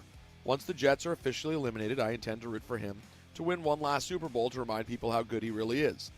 Am I a fraud for continuing to support my favorite player, even if doing so will make the Jets franchise seem like an even more of a laughingstock than they already are? This is nuanced. This is interesting. This is very nuanced. I appreciate this one, Peter. This is a good one. because I normally never understood the passion for following another individual player. But at the same time, I get it because the Jets have given him no joy. You almost have to do something, right, to entertain yourself in the postseason. His entire lifetime, he's never seen them do anything. And you start following, and I give him credit because he never became a Packer fan. And even now, not a Steeler fan, it's just from a distance. I'm sure he rooted against Aaron Rodgers on opening day, I hope. I'm going to say no fraud. All right. I'm going to say no fraud, honestly, because what else are you supposed to do? We've all been through that, Alan, right? Like, our teams aren't good, so we kind of adopt another team in the postseason to kind of keep our interest. It's a loveless marriage, but you don't want to leave it. So you step aside. You didn't wander fall in to love a with website Josh Allen and or- fall in love or with. Tua. But sometimes the thing is, you love your wife. You do. But you haven't been together in years. It's more of an arrangement than a marriage at this point. Okay. And then there's just some beautiful, hot, incredible, special specimen. Just got off the first flight from San Juan. And you see her this weekend in January, and you go, oh, my God. And then she looks you in the eye and goes, I want you. I want you bad. and when your lips touch, You think that was Aaron Rodgers? it's like something that's you've never felt before. No, Alan, it was Aaron Rodgers like 10 years ago. The problem with his whole thing is Aaron Rodgers is now a second loveless marriage. Now the woman he's cheating on his wife with is another woman he hasn't slept with in years. They could barely stand each other, too. He's got two families. Both are completely miserable. Miserable times two. Can I offer you something, sir? Since you are in two, I think you should start pulling for the Commanders. Yeah. Come to a new. You get nothing from either of these women. Well, and the only thing that could be looked upon as possibly fraudulent, and I'll go to our resident Jet fan, Alan Hahn, for this one, is should he feel a way about the way it went down with Rodgers. And I don't have a dog in the fight, but Alan, I can see a Jet fan not hating Aaron Rodgers. I mean, did he do anything? He got hurt, right? Yeah, he wasn't that bad. He got hurt. I mean, he was a pain in the ace, but it wasn't crazy. I don't think you should. I can understand you not hating Aaron Rodgers post Jets. I don't hate Aaron Rodgers. Okay. So it's not that crazy a thought then. No, I don't. Whatever happened, I'd still say the Achilles changed whatever the story was supposed to be. And yeah, he was. Besides that, he wasn't that. I got no major issue. If there's anything after that, you can't hold him accountable. No, you can't hold the franchise accountable. No, you just hate it. You blame the luck and aura of the franchise, but that's it. That aura is the perfect word. That was the Jetsiest moment in Jets history. Number one, with a bullet. I like that one. There was a lot of nuance, but I'm going to say no fraud. All right, let's hit one more. I like it. All right, big fan of the show and longtime listener. I am asking the Honorable Donald Marco La Greca whether or not I'm a sports fraud. Not whether or not I'm a sports fraud, but if I can get a time-served sentence. Oh, this is interesting. I'm 29 years old, and I've been living in Arizona for 9 years. It's hot as hell, and the people are truly insane. Prior to that, I grew up in the Hackensack area. I love the Giants. My grandfather was a massive Giants fan, as are all of my cousins and aunts and uncles. Super Bowls 42 and 46 were major parts of my life. When the Giants won Super Bowl 46, I immediately went to Modell's to get championship gear, as did a good portion of my high school. That was my sophomore year of high school, and I was on cloud 9. This is very interesting so far. I wonder where this is going. But like most high school loves, it didn't last. The Giants have been an absolute dumpster fire every year for practically a decade. Chocolate soft serve in your pants. At first, I was sticking by them, but eventually, I couldn't put the clown makeup on anymore. They're just playing bad football, and the culture of the team is gone. So I've given up on them, and I love it. Right now, I'm essentially a Ronin with no master. I keep up with the Cardinals since I'm in Phoenix, but I can't say I'm enamored. I know I gave up my old team, and that I very well could fall in love with another team. My sister did that, marrying a Green Bay native, and she's happy too. Of course I'm a fraud. The encyclopedia would have a picture of me next to the word. But I feel better being a fraud than I did the past decade rooting for a miserable team with no clear direction. I'm about to go to Munich for Oktoberfest in a week, and I love that I don't care how the Giants will be doing on that Sunday. Instead, I'm going to have a good time drinking beer, eating pretzels, and looking like a hobbit in lederhosen. So, Your Honor, I plead guilty, but I ask for a time-served sentence because the past decade was absolute garbage, and I think I face my punishment. Thank you. And also, Alan, you've been a really bad guy all week. Best, Ryan. All right, you ready? Yep. I am going to say no fraud. Wow. Now, with a caveat, if all of a sudden he comes back, Jackson Dart starts lighting it up, fraud.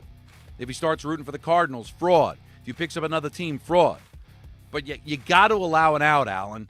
If a guy wants to tap out, that's his life, man. If he's done, he's done. Show me something and be done. If we fast forward 30 years from now and he still says, I'm out on football, I'm still done with the Giants, never picked up another team, then congratulations, man. You did it. You got out. But right, so as of right now, if he sticks to it, he's no fraud. But if he comes back or picks another team, he's a fraud. Okay, so that's the stipulation is you're allowed out, but if you come back, that's what makes you a fraud. So he right now technically isn't a fraud. Okay, that I could buy it. By the way, he's a fantastic writer. That was an email you were reading, Yeah, right? beautifully written email. Fantastic writer. Beautifully written email. Now, that's going to do it for Fraud Friday on this Friday. Well done. Really enjoyed that. And we have good ones every week. Really good. And thank you. And I also want to tell you something from our friends at BetterHelp, because BetterHelp, it's interesting because a lot of people, they're turning all over the place, all right? They're looking for someone to be a therapist, but not everyone's the one. You got to find your right match when it comes to therapy, all right? How about this? BetterHelp. You get a short questionnaire that helps you identify your needs and preferences. And then their 10-plus years of experience and industry-leading match fulfillment rate means they typically get it right the first time. If you're not happy with your match, you can switch to a different therapist at any time from their teller recommendations. All right, it's online. You can pause at any time. You can switch therapists at any time with no additional cost. And they have over 30,000 therapists. BetterHelp is the world's largest online therapy platform. They've served over 5 million people globally. Convenient, too. You can join a session with a therapist at the click of a button, helping fit therapy into your busy life. All right? Plus, they have an unbelievable rating online, okay? Diverse variety of expertise in their therapists. So much there for you. All right? Go find the one with BetterHelp. Our listeners get 10% off their first month at betterhelp.com/timeout. That's betterhelp.com/timeout. So much more on the way right here, including your phone calls and lots of football to get to in the 5 o'clock hour, plus our picks and ENN. It's Don, Hahn, and Rosenberg. Right now at Bay Ridge Honda, your EV countdown to $7,500 in savings ends September 30th. Hurry in, the clock is ticking. You can get a Prologue Touring for $179 per month with zero down during the EV Countdown sales event. Plus, receive thousands in benefits and savings with their Bay Ridge Plus Advantage plan. Upfront pricing, total peace of mind. Visit BayRidgeHonda.com.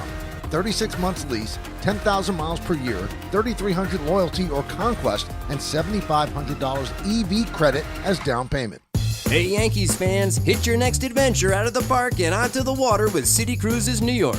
Sail your way to epic skyline views, delicious dining, and premium drinks. Upgrade your game day with a dining cruise, a cocktail sail, or a night with your favorite entertainers aboard City Cruises Live. Whether you're celebrating a win or just the weekend, City Cruises is a shipload of fun. Proud partner of the New York Yankees. Book today at citycruises.com/New York. Oh, what are you doing? Don't do New York City dirty. New York City's my heart, my soul. I would never do this place dirty, because everything I want is in this city. Why would you want to dirty somewhere that you live? This is your home. You don't throw papers out the window, flick cigarette butts. It's disrespectful. Dispose of it the correct way. I would never put trash on the ground. That's why we got trash cans. Don't do New York City dirty.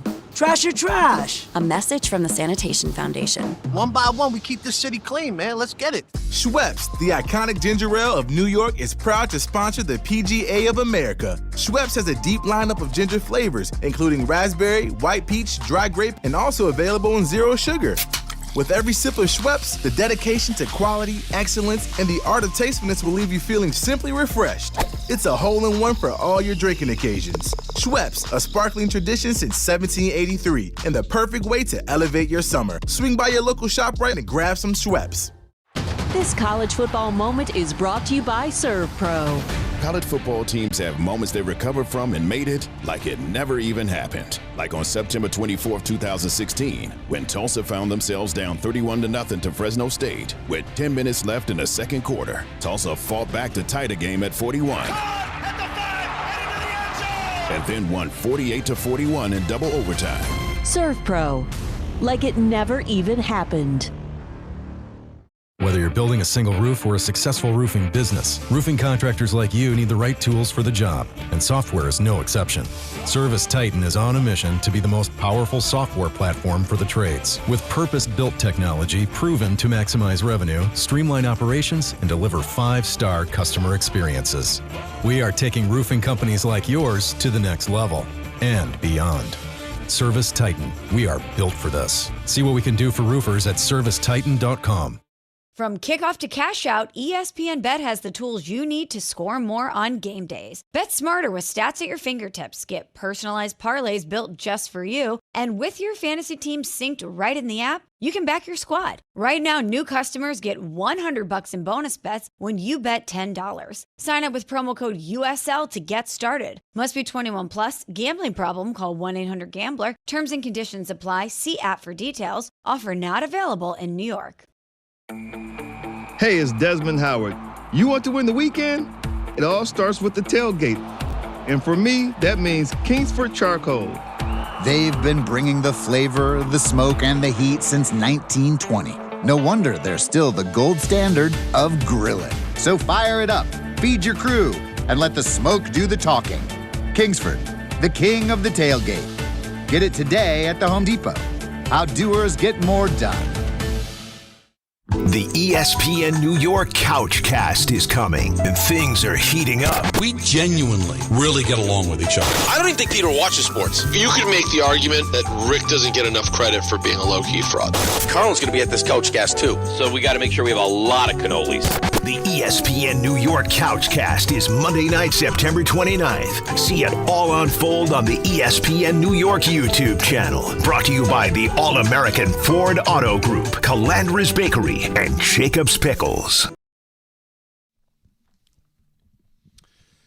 Saturday, October 4th at Sports Illustrated Stadium, the New York Red Bulls take on FC Cincinnati with kickoff set for 7:30 p.m. Start your match day early on the Boulevard at 4:30 p.m. Enjoy pregame activities and, of course, giveaways and live performances.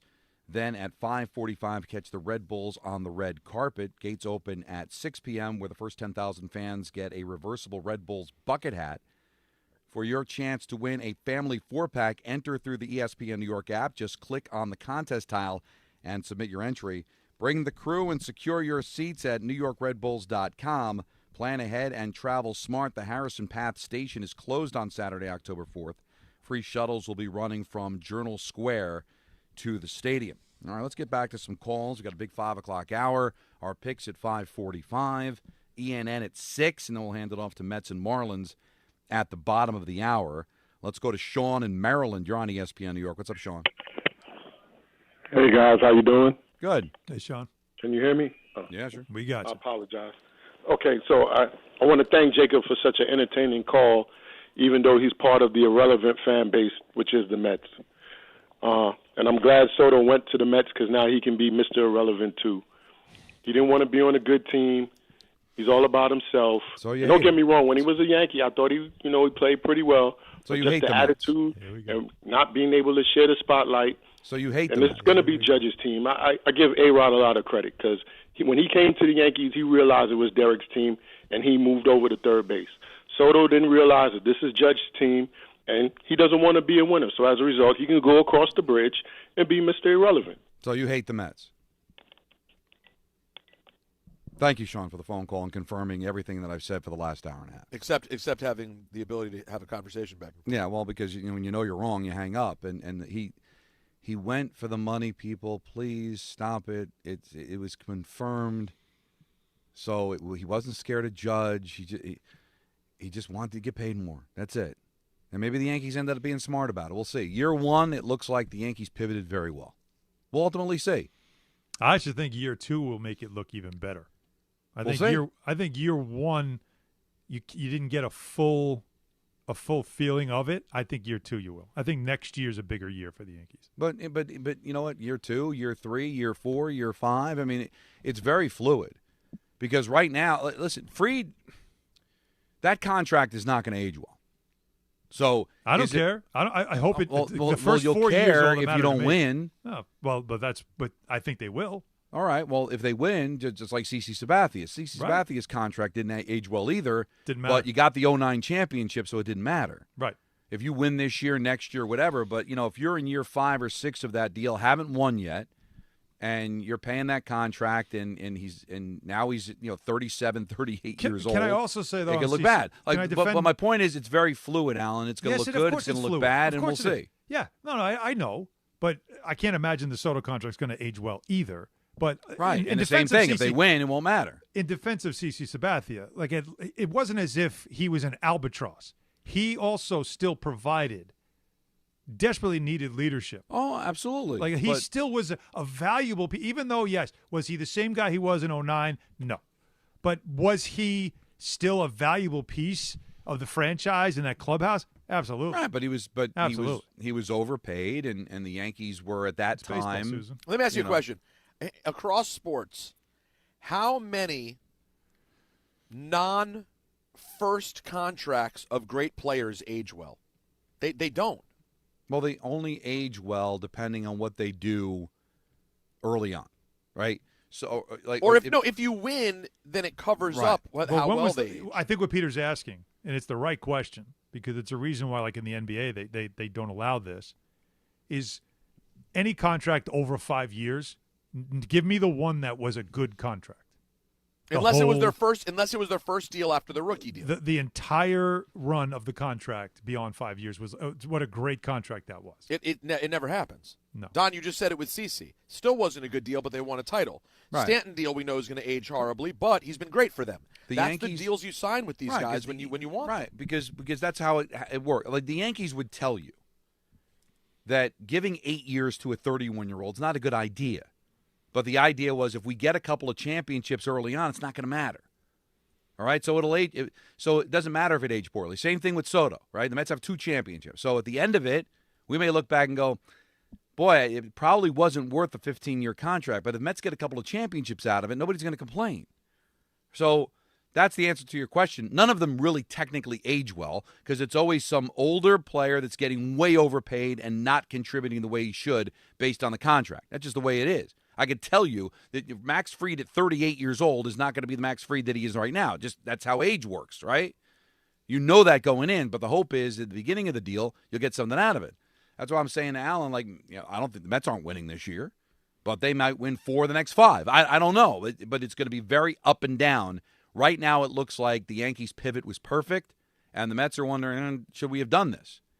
But they may feel completely opposite next year and then go back to feeling the way they did in the first year and the third year. It's going to be the ebb and flows of what should be a fun decade of baseball plus.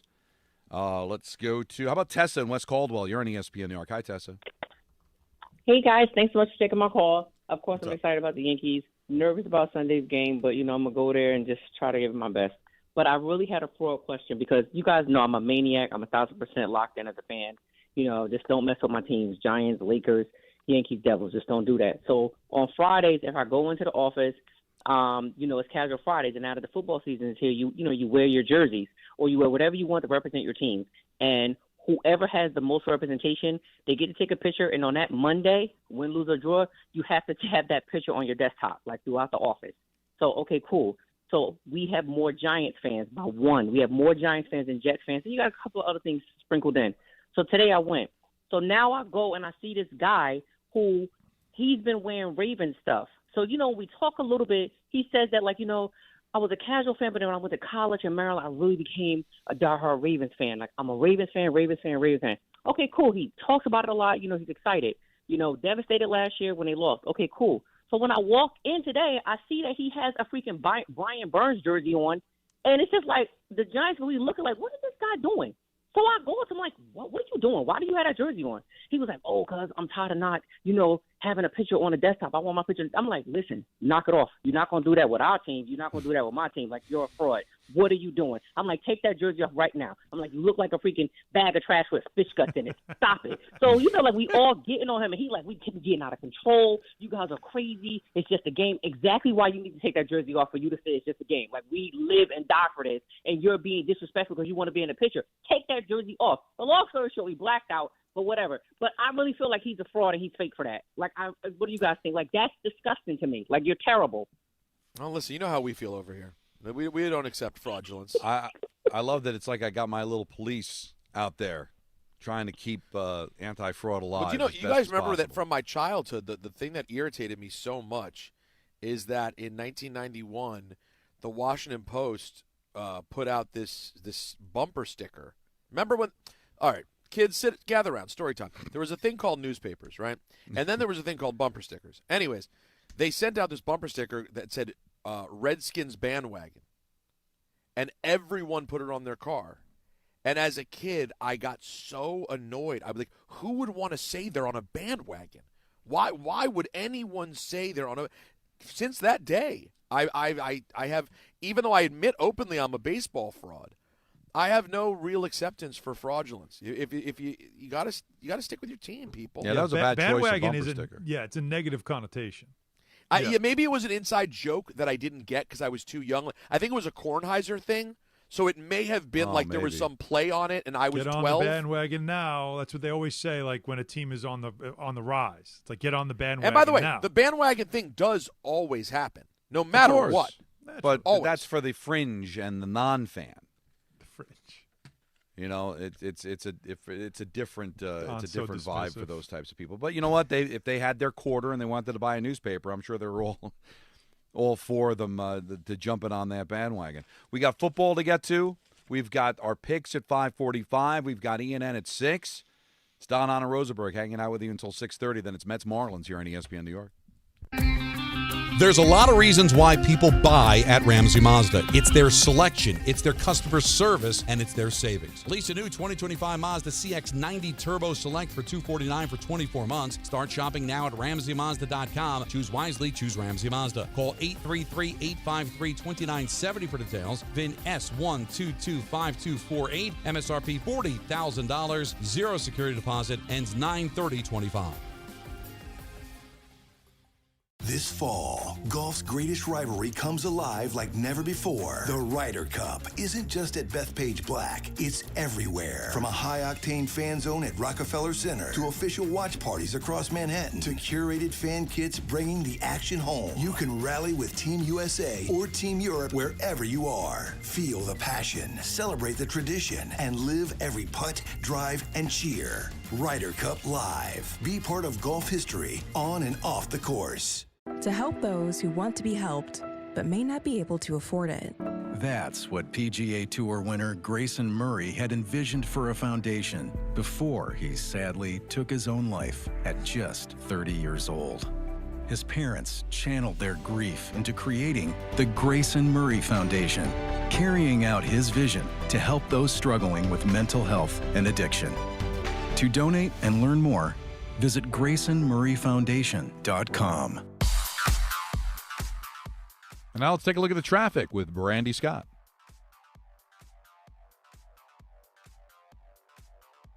Thanks so much, guys. Really no easy way to get around right now. We're going to start off in Jersey, 80 eastbound, crawling into Patterson, a crash blocking 2 lanes by exit 56 for Squirrelwood Road, backed up for about 6 miles into Fairfield. Heading over to the Yanks game in the Bronx using the inbound George. Stick with the upper deck, just about a 5 to 10 minute ride. Lower level broken down car on the span, 15 to 20 minutes in building. Deegan just jammed in both directions, heading over to the stadium with the volume for the outbound George. Northbound, especially tough, not moving much from the Triborough and the Bruckner. Outbound Lincoln, your best ride at 20 to 30. Outbound Helena cost you close to an hour. This report is sponsored by the New York City Department of Transportation. Speeding ruins lives. Drivers, watch out for pedestrians and cyclists and slow your turns to less than 5 miles an hour. I'm Brandy Scott on 880 ESPN New York. Every aspect of your business will operate better and faster with artificial intelligence. AI is a race, and companies that act first will win. Thrive Managed AI is your advantage over all your competitors. Thrive partners with you on a smart, secure AI strategy for your business. Then they deploy and manage it for you. Be first and win the race with Thrive Managed AI. Start with a complimentary strategy consultation at thrivenextgen.com/ESPN. That's thrivenextgen.com/ESPN. A SoFi personal loan is here to help you achieve something once thought impossible: overcoming high-interest credit card debt. Walk the tightrope of your finances with one low, fixed-rate monthly payment, no fees required, and as soon as the same-day funding. That's right. Pull off your own debt-defying stunt with a SoFi personal loan. Visit SoFi.com/trick to learn more. Loans originated by SoFi Bank, N.A., member FDIC. Terms and conditions apply. NMLS 696891. Out here, it's football season, where nothing beats backyard grilling, gathering around the fire pit, and cheering on your favorite team with friends. The yard is mowed, the lights are strung, and the grill is warming up. Whether you need to fill up your propane, get a new grill, or even a generator, out here, it's game day. And we're ready for it. Tractor Supply, for life out here. 880 ESPN, WHSQ, and WCBS-FM HD2, New York. A Good Karma Brands radio station. Game Time is brought to you by Tullamore Dew Irish Whiskey, because when it's game time, guys, sure, it's Tully time. Mets start their series. Final series of the regular season, maybe their final games of 2025 in Miami versus the Marlins. And that'll be right after us on 880 at 6:30. And the Yankees still a chance to win the division, flat-footed tie with the Blue Jays going into the final weekend. They'll be hosting the Baltimore Orioles at 7:05. Devils and Islanders at UBS at 7. Like you dream about. So a lot going on. Tullamore Dew, the original triple distilled, triple blended, and triple cast matured Irish whiskey. Be sure to grab a Tullamore Dew. Try the new Tullamore Dew Honey during today's action. Glasses up to enjoying Tullamore Dew responsibly. You got the baseball this weekend and the only football because the Jets are Monday. And don't forget to check out the Couchcast right here on our YouTube channel beginning at 7 o'clock right after our show on Monday. Subscribe. You got to smash it. Smash it. That. Should be a lot of fun. So the Giants, from a football perspective, have our attention, and everybody's excited about Jackson Dart, and why not? Because it's not so much excited about winning the game, because it's going to be tough to win the game. Chargers are really good. It's losing with purpose, right, guys? It's like, if I'm going to lose, let me lose with my shiny new toy that's going to learn, that's going to get better, and then eventually become our franchise quarterback. So I'm excited to watch the Giants and see how he looks.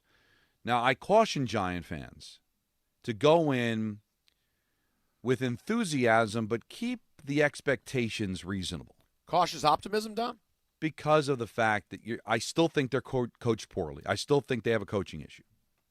And I don't think the kid's going to be able to overcome that. So I think he'll be better than Russell Wilson. He's more athletic than Russell Wilson. But let's be cool, man, because I don't know how much better it's going to look on the scoreboard. It might be more entertaining, and it's going to be nice to lose with purpose and maybe surprise a few people down the road here. But, guys, shouldn't you just go in with, I don't want to say zero expectations, but don't put too much on the kid's plate, man. I know he's experienced from college. I know he really impressed in the preseason, but we don't know. We have no idea what he's going to do. That's why I think the reaction inside the room has been lukewarm. We played the Dexter Lawrence sound. Why as a player, guys, would you be anything other than lukewarm? I mean, what could you know? No matter how good he's looked in practice, he's only played with the ones like 10% of the time as a backup. Did not play with the ones or against ones in the preseason.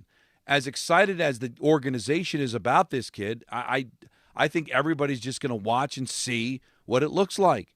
But my worry is if there's a coaching problem with the Giants, which I believe there is, I don't know how the kid overcomes that.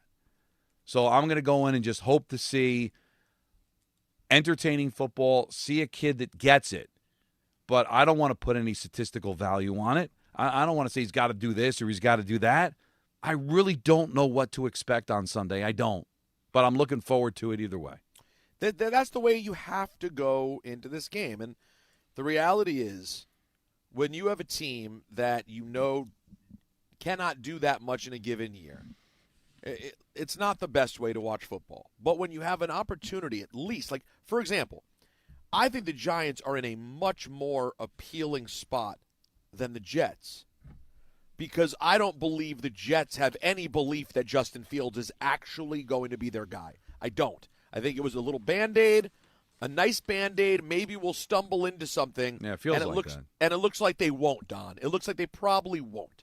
Whereas with the Giants, to be clear, I still think this is a big hope. I think we know very little about who Jackson Dart is, and I heard it being discussed on Kay's show yesterday. Who was he talking to? Probably Orlovsky, I know he had on. Was it Dan? Either way, Michael was asking, basically, if Dart is so good, why was he picked at 25?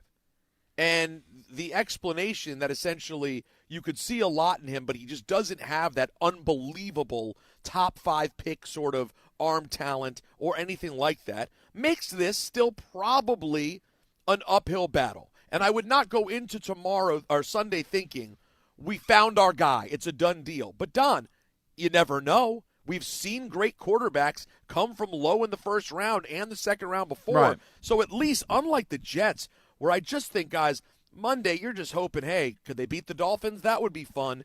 At least now the Giants season has meaning. It doesn't matter what happens this week. Irrelevant. Either score-wise. Yeah. He could throw for 300 yards and 3 touchdowns, and it still, you don't know. We're not going to know. We probably won't know until the holidays are here, until we get to the end of the season.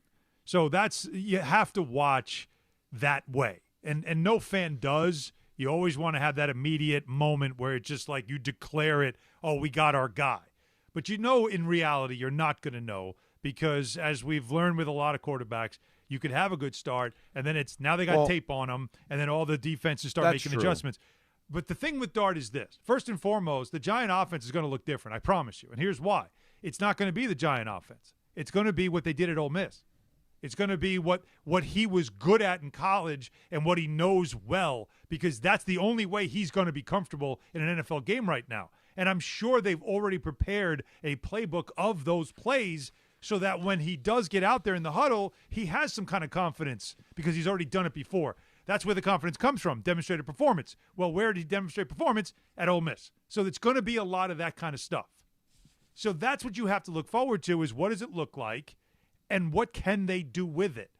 But the notion that he's a late first-round pick and so you really can have great expectations, I remind everybody that Brock Purdy was Mr. Irrelevant. And they had to use him. And what they learned with Brock Purdy is while he doesn't have a cannon for an arm and he's not 6'5", 230, he does have the ability to process. He does have the ability to understand plays, to have the ability to see the routes through peripheral vision and not have to wonder and not have to do the check. He is a processor. Can Jackson Dart process? Because if he can think quickly on his feet, he'll be successful. He doesn't have to have all the physical attributes that make a top 5 pick. I'm not worried about that. I just want to see, how is he in the huddle? How do the players respond to him? And what plays are they using to make sure he's in somewhat of a comfort zone against what is obviously, it's Harbaugh, it's the Chargers. He's going up against it. So don't expect a lot, but it is definitely a curious watch on Sunday just to see what they do with him. I'll push back and how on he one handles thing. it. I'm going to push back on one thing you said, though. Yep. And I know you were probably being slightly hyperbolic about sort of nothing matters this weekend. I'm with you, Peter. If he's great or he is awful, that matters. Now, if he's mediocre, Alan, I think you take nothing from it and you see what happens next week, you move. But if he's either lights out good or lights out awful, Don, those are things you really do take note of. There's no way around it. Well, this is a really good Chargers defense. I think it's a very underrated defense because of how well they've played offensively with Justin Herbert, but it's a good defense, good defensive coordinator. So if he went out there and threw 3 touchdowns, 300 yards, I'm with you, Alan. I'm not going to all of a sudden, book tickets to Canton for the kid. But that would show me something because then that would kind of back up what we saw in the preseason. and the expectations would get high. If he gets destroyed, that's a little different to me because, again, it's a good defense. It's his debut. I just would take everything with a grain of salt. But that's what I'm trying to say. But if he does throw for 300 yards, that's I think that would be pretty impressive. It would be impressive, but it's also, remember, it's maybe that, like, look, I expect Harbaugh to know they're probably going to do a lot of Ole Miss stuff, and he'll probably spend a little time watching some Ole Miss tape and say, okay, this is the type of stuff they're going to run. Let's be ready for it, right? Because if they aren't ready for it, that to me, that's more on the Chargers. You got to know what they're going to do. He's not going to run Russell Wilson's offense. That's what I don't think that's how it's going down. I could be wrong, but I just don't think that if he gets shut down because they run a very conservative play calling and they try to run as much as they can and they have him do some runs and the Chargers are ready for it and they stuff the run like they're good at. Right. What are you going to say? But on the flip side, remember Tommy DeVito? They didn't let him throw the ball. Like, you don't know what kind of approach they're going to have. So I'm with Don. This, to me, is more of a coaching game than it is Jackson Dart the savior or not. But you also wouldn't deny that if he goes in there and regardless of play calling, he ends up looking overwhelmed and like he's really not ready for the moment, throws some bad picks to no one. Fair. Yeah, you're going to come out if and he go, has happy feet, if you see he's he's burping the baby like Bart likes to say. Yeah, and he's indecisive. Yeah, that tells you he's not ready. And that's I don't know if he's that though. I don't think he. I hope and don't think he will be. I'm not expecting that. But there are things we're going to learn from this week for sure. And we'll see how vanilla they go offensively. I mean, part of the problem with Dable has been, Don, he's been vanilla. Yeah, I mean, they really have not shown you anything that you thought you were going to get. So what I'm curious about is, could it have been that they felt obligated to trot out Russell Wilson? We brought in a Hall of Famer. Before we went and drafted this kid, we're giving him a few games. Game 1, not good. Let's see what happens in Game 2. 450 yards. Let's give him another one. Awful. Time to make the move. And now, with Wilson out, they feel comfortable opening up the playbook to someone who they think is now more capable. That would be exciting. The other thing, and we'll get to your calls at 1-800-919-3776, what your expectations are. Apparently there's going to be several planes flying over MetLife Stadium. Like, everybody's coming out of the woodwork that they're going to be flying. First of all, it's old, it's tired. Already? Stop. Wow. Well, because it's an old thing they did back in the 70s. I think it was 78, Alan. I'm saying it's burning tickets. It's kind of early in the season for this. Yeah, what are we doing? But I think, listen, it's performative. People have disposable income, and they know they're going to get interviewed, and they're going to. So it's just they're at 15 minutes, right? Yep. And I get it, and it's something that worked 50 years ago, and I get that John Mara's sensitive to these types of things. But of all days, Sunday, when you're bringing in the new quarterback, not the like I can get if they didn't bring in Jackson Dart and they brought Russell Wilson back, then I get it. You're 0-3, you're going to lose the game, same old, same old. But on this day that literally could be ushering in the new era of Giants football that you're hoping for, is that really the day you want planes flying overhead about, how bad the team is and sell the team and all that? Can we at least have hope spring eternal for 1 week and just and give this kid the best possible chance to succeed instead of it having that?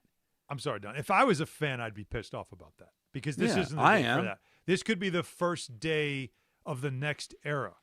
I know it sounds dramatic, but you don't know. It could be the time you look back. Like, again, we all mentioned the week that they decided to give Eli the ball, right? Like, you could look at it as, you remember they had Russell Wilson? Remember that? And they pulled the plug on him, and that's when Dart started. And maybe it was rocky, but, you knew this was a new era. And then all these years later, he's holding up Vince Lombardi, right? That's what that's the dream. That's what happened with Eli. So you don't want to. And that was also the day they flew some planes over the stadium saying sell the team. So, yeah, if I was a fan, I wouldn't want any type of negativity around this day. But my fear throughout this whole thing is if you don't have the right coach, it's not going to matter. Agree. A great quarterback, unless he's a veteran, if you bring in a veteran Brett Favre, you bring in Aaron Rodgers later in his career, Joe Montana, maybe can overcome bad coaching.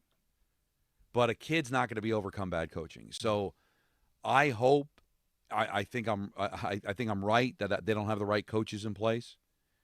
So that's why I don't have any heavy expectations, because how is he supposed to overcome bad coaching, bad play calling, just a bad aura around the organization that I think should have been changed before the season started? I hope I'm wrong. I hope this is where it all comes together for not just the quarterback, for the coach. That's what you got to be rooting for if you're a Giant fan. It can't all be about the quarterback. Even if he ends up being great, it's not going to matter if it's this coaching staff that's going to move forward. All right? He has his guy. Where you could see that they're simpatico, that I'm calling plays with this guy's skill set in mind, and this kid gets the stuff I'm calling, and it starts to work. It always felt like Daniel Jones had the physical attributes that fit what Dable wanted to do, but Daniel Jones and Dable never, ever seemed like they were simpatico, right? Am I right? Right. Like it seemed like everything he had about him, the size, the ability to run, like all that stuff felt like, yeah, that's a guy that fits what Dable wants to do at the quarterback position. But yet it never felt like they were on the same page or really connected. And now you want to see, does it happen here with Dart? Because that's his pick. Now, it doesn't feel like it's going to happen just because you see what Daniel Jones has done since he left. But I hope I'm wrong. I hope this is what brings everything together for Kafka and for Dable, and they just start to look better. Because I don't want to have to see this kid go through another head coach, another offensive coordinator, maybe another general manager in year 2 after, he went out there and played 14 games under the previous regime. So I'm rooting to be wrong, and hopefully this all comes together. But as you root for Jackson Dart, you got to root for Dable and Kafka to be the right people, because that's the best case scenario. Yes, agree. Of it all coming together and then getting it right by keeping those guys and have Jackson Dart not have to go through a regime change. I don't think I'm going to be wrong, guys. But that's what you got to hope for, because the coach has to work too. Otherwise, it's just not. It's not going to happen. And it's the reverse for the Jets, as Peter said, because I don't think they have the quarterback. You're hoping they have the coach. But unless you get both, it's not going to happen. Yeah. Again, the quarterback is more of the reach right now, and hoping you catch lightning in a bottle, and a Darnold, Daniel Jones, Geno Smith type situation. But there's no guarantee that that's going to happen. You just want to. I'm not completely out. I just want to see if it happens at some point during the season, or if okay, they got to go in another direction. But when it comes to Jackson Dart, like I don't you feel like, though, especially who you're playing, you keep talking about coaching, Don, like knowing who you're playing. They are coming to the East. They are, it is, 1:00 game. That stuff is true factor, but I do feel like this is going to be a game that's more on the defense, a lot of pressure on the defense, and if you just, look, it sounds cliche, but don't turn the ball over and just try to, carry a series, get some third downs, which they were terrible at third downs last week, 1 for 10. You just want to have the ability to win a game 17-14 or 20-17. Am I crazy to say that that's probably the game plan? Sure. Not having to see the kid just unload. I don't think you're going to see them really let him unleash down the field like Russ was doing. I don't think they're going to play that way. I think they're going to be extremely conservative. They'll run a lot, and they'll depend on their defense in this game. I don't think it's going to be a laser light show by Jackson Dart. Well, we'll see. I mean, if they really do believe in him, I think that he would have probably thrown a couple of passes when he came into the games the previous 2 weeks. He didn't.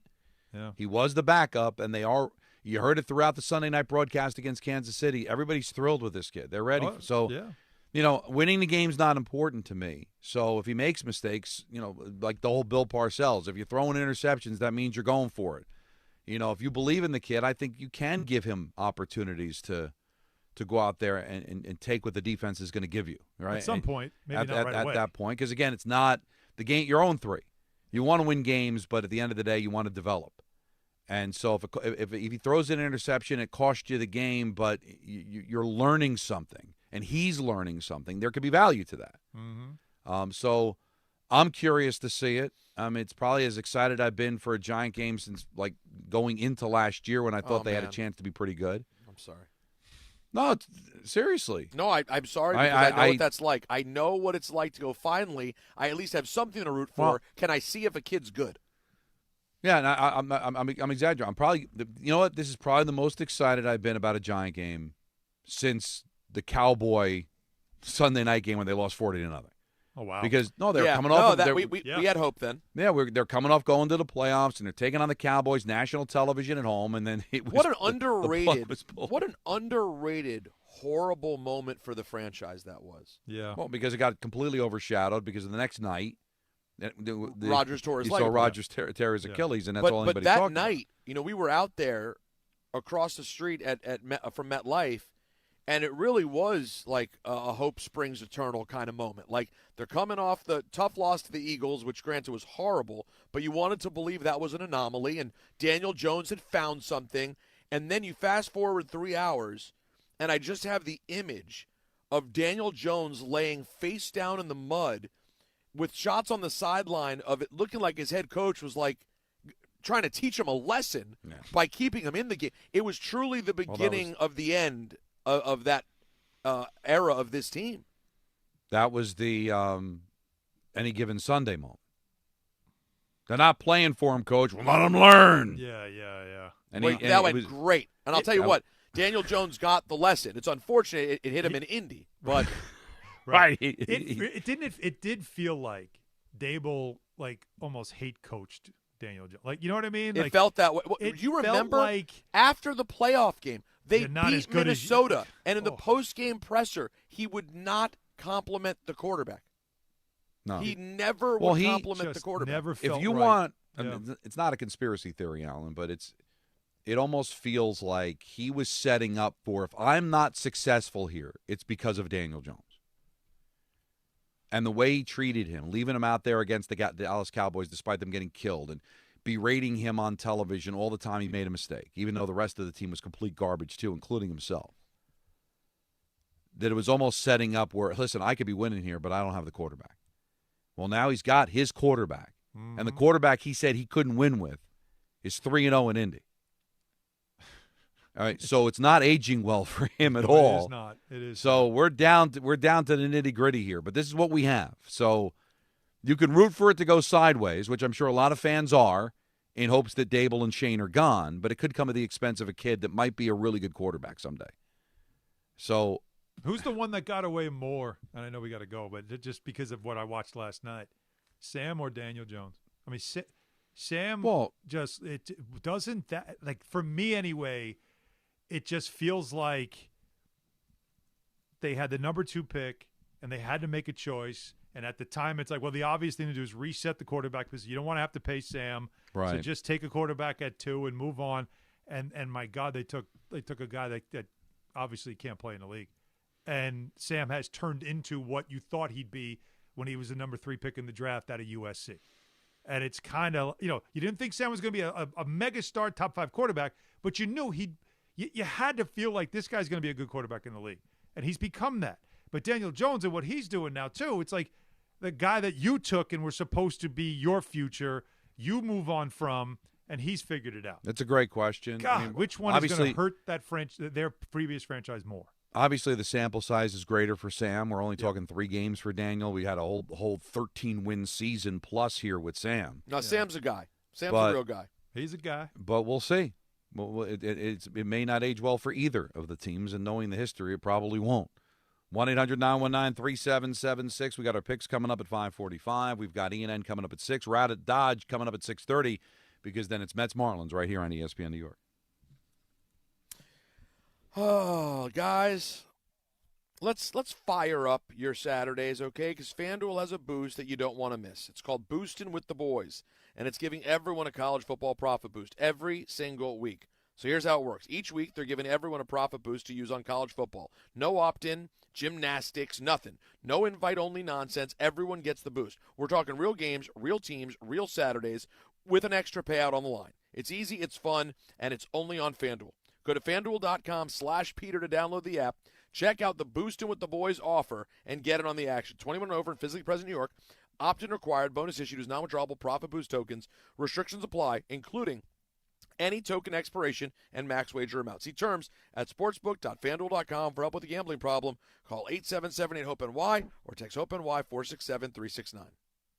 Are you ready to make a difference for the environment while helping the visually impaired at the same time? Then donate your vehicle to Heritage for the Blind today by calling 1-800-983-6530. Every donated vehicle will either be properly recycled in an eco-friendly manner or given a new life through reuse. Donating your vehicle is easy. Simply call 1-800-983-6530 and Heritage for the Blind will do the rest. They'll even arrange for your vehicle to be picked up at no cost to you. And for a limited time, when you donate your car, you'll receive a $200 restaurant voucher and a 2-night, 3-day hotel stay at one of 50 locations. Call 1-800-983-6530 right now to schedule your vehicle donation and make a positive impact on the environment while helping others. Heritage for the Blind, where every car donation counts and every person makes a difference. Call 1-800-983-6530 now. This advertisement is paid for by Heritage for the Blind.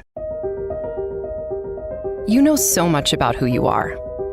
But do you know what makes your body your body? With over 100 lab tests and insights, Function can help you know the truth. Because you know you're made of grit, wit, and a good heart. But just how healthy is that heart?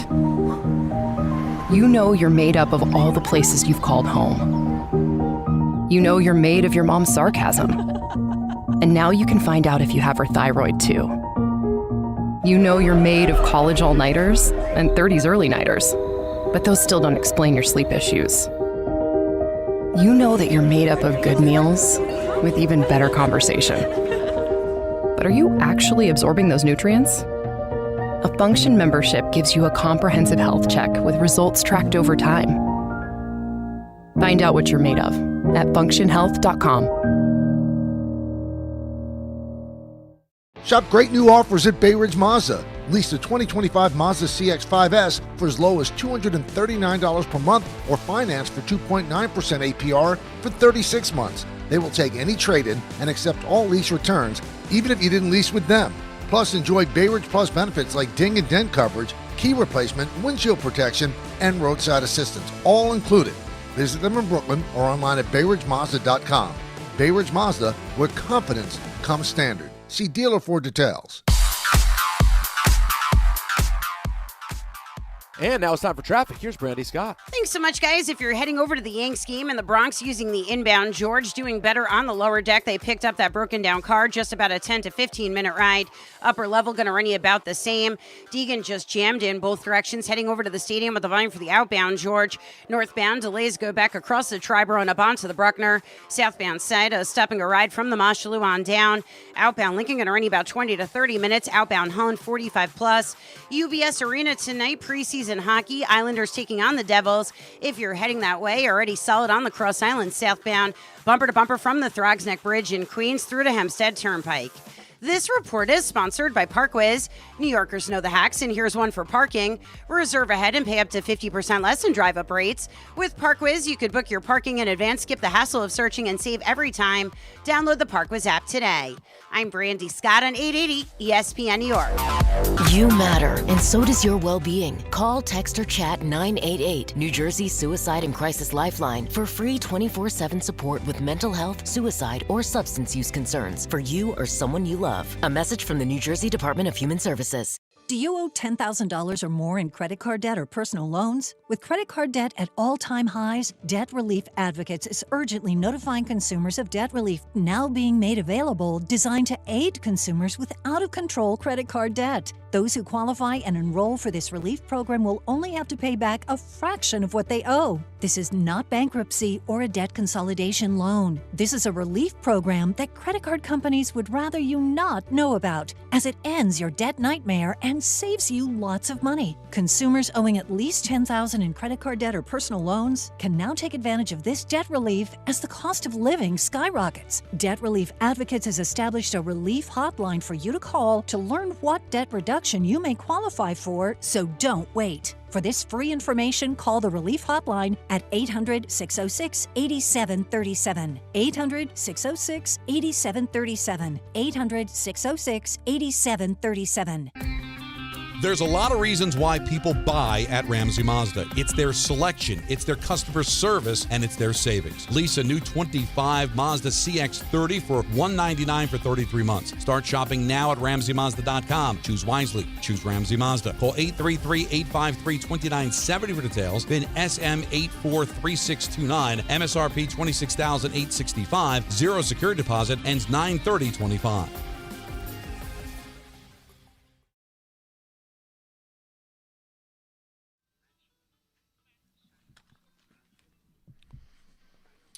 Get ready for a new Monday Night Football experience with the ESPN New York Couchcast when the Jets take on the Dolphins for their Week 4 divisional matchup. Settle in on the couch and join the Altcast with all of your favorite ESPN New York personalities for instant reaction, unfiltered commentary, and behind-the-mic banter. Stream live on our YouTube page from kickoff to the final whistle. Grab your snacks and watch the game with the pros. It's the ESPN New York Couchcast presented by Calandra's Bakery, Jacob's Pickles, and driven by the All-American Ford Group, your giant Ford auto group with giant savings and a giant selection. That's Monday, September 29th. Start at 7 o'clock right after our show on the ESPN New York YouTube channel. So we're really looking forward to that, getting a chance to see guys we don't normally get a chance to see all the time. It should be a lot of fun. Let's hear from you at 1-800-919-3776. Always cool to talk to Griffin in Connecticut. How are you, buddy? Hey, guys. How are you doing? Good. How are you? I'm good. I just want to let you guys know I will not be talking to you next week at all. I will be on a cruise. Uh-oh. Oh, yeah. That time of year. Bermuda, Oh, yeah. Oh, my man's about to get it cracking again. Young Griffster. Now, Griff, you got some I outfits? just wanted to let you... You got some outfits to wow Yeah. the ladies with on the boat? Oh, my God. What do you You're mean? going. Wait a I minute. just wanted to let you know that, so I wanted to let you guys know that, so when you go to hear from me, you're not That's good worried. to know. We're not going to Have a great time. You! Have a great time. We're not going to worry about you. We're I going to want have to talk. fun. I want to talk about Jackson Dart this weekend. I got a message for Giant fans. I don't want them to get sucked into these preseason games expecting him to be great like he was in preseason. If he goes out there and has a little struggles, not saying really bad struggles, but has a couple of struggles versus a very good Chargers defense, don't call in on Monday and say he's not the guy. We got to get rid of him. Why did we draft him? We made the wrong choice. Don't get sucked into what the preseason was and expecting that to happen in the first game and its actual football play at its great number ones. That was not happening in preseason, people. Do not get sucked into what happened in preseason. Preseason means nothing. So don't get sucked into that thinking he's going to do that versus the Chargers. So don't call in and say he's not the guy. Please do not. It's a fair point, Griffin. Thank you, buddy. Well said. It's a fair point. And to think that Griffin was so concerned about making sure people don't get sucked in, and all I was concerned about was making sure Griffin does get sucked in. Exactly. It is a cruise after all. There's things one of the 2 or 3 reasons you go on a cruise. So 2 or 3. He acts like I'm nuts. I just want the guy to go have let his hair down a little bit. I don't think we have to worry about Giant fans throwing him away after a bad game. If anything, I think we'd have to worry about him playing well and fans going a little too crazy over a positive performance. But I think Giant fans, I don't think their expectations are going to be that through the roof. I mean, they don't want to see somebody that doesn't look like he belongs. I don't think that'll be the case. But I do. I could see win or lose. But if you put some decent numbers, fans going ballistic in a positive way. Oh yeah. Well, that's what you're looking. You know what you want? You want that one play. That's all you want. You want that one moment, one play, one something where it's like, did you see him? Did you see him on that third down? Right? When he like whatever he does. That's what you want. You want to have that one little magic moment that just makes you feel like, okay, there's something there. That's all you're looking for. You don't want him seeing ghosts. That would be bad. No, that's a lot. That is the one thing you cannot have. You just don't want that. You don't want a butt fumble. That would be bad. These are all back. Jets things. So that's why the Giants don't have to worry about stuff like that. Now, they just have to have a kicker. Can Dart kick, by the way? Not that I'm aware of. Yeah. Now looking at Eli's career, he got into a handful of snaps at Philly in September of his rookie year, and then at Minnesota he appeared in the game but didn't throw a pass. So his first actual start was at home against Atlanta. 17 of 37, completed 47.9% of his passes, 162 yards, touchdown, 2 interceptions. That's kind of what you figure you're going to do in your first NFL start, right, on a bad team. Or not that the Giants were bad, but and then it didn't get much better after that. It took a long time before he did anything in that first year. But that's probably what you're looking for, right? You're going to see like a guy that'll have some moments. I'm with you. You want to see something. You know what you want to see is, here's what I want to see, Alan. Russell Wilson wouldn't be able to do that. Like that play that you were talking about in that first game against Washington where he didn't hit the corner in the red zone and he ended up throwing the ball away, right? Yeah, he had a boot. He could have just gone right to the pylon. And if that play happens and he takes it to the pylon and scores, you'll come in on Monday and say, see, that's something Russell Wilson wouldn't have done. Or, for example, you get the ball first and goal inside the 5, and on one of the 3 plays, you don't throw the ball out of the back of the end zone. That's the kind of thing you're hoping to see. You don't hit the mascot.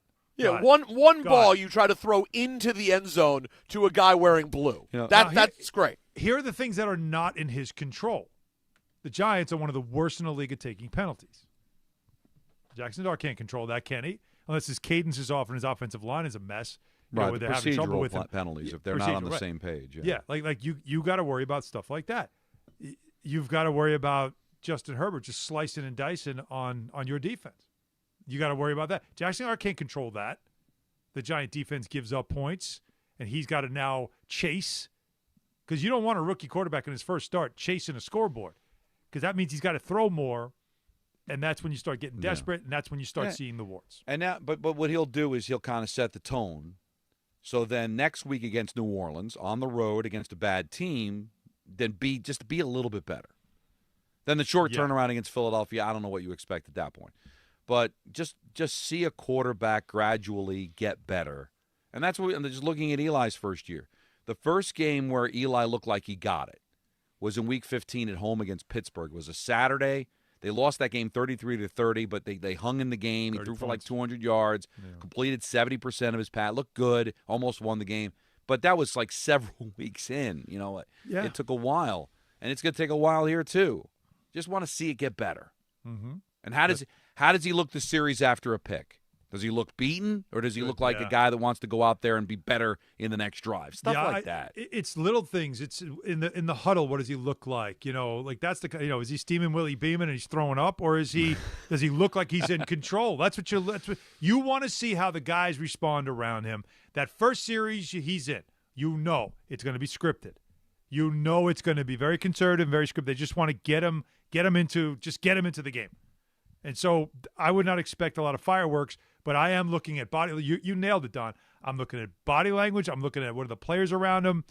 That's what you want to see. Is he putting some – is he giving the team some energy that they desperately need at 0-3? Let's go to Danny, Long Island. You're on ESPN there he is. New York. What's up, Danny? First of all, I have a fraud. I don't even need there to be a judge. Listen to this guy. Working with this guy last Sunday, I picked up a Sunday shift by accident. He's a big football fan. He shows up he turns the computer on the desk to the NFL.com. He brings his own laptop, and he's on the phone. He's got 3 things going, like Rothenberger. I tell him I'm a Steeler fan. He says, ready for this, Don? They're one of my 3 favorite teams. Okay. So I give him a look. What? Yeah, the Jets, the Steelers, and the Ravens. Wait a minute. I give him a look. Ravens and Steelers, 2 of his favorite teams. I give him a look like a parent who's disappointed in their kid. I shake my head. I walk out. I don't speak to him for the next 6 hours.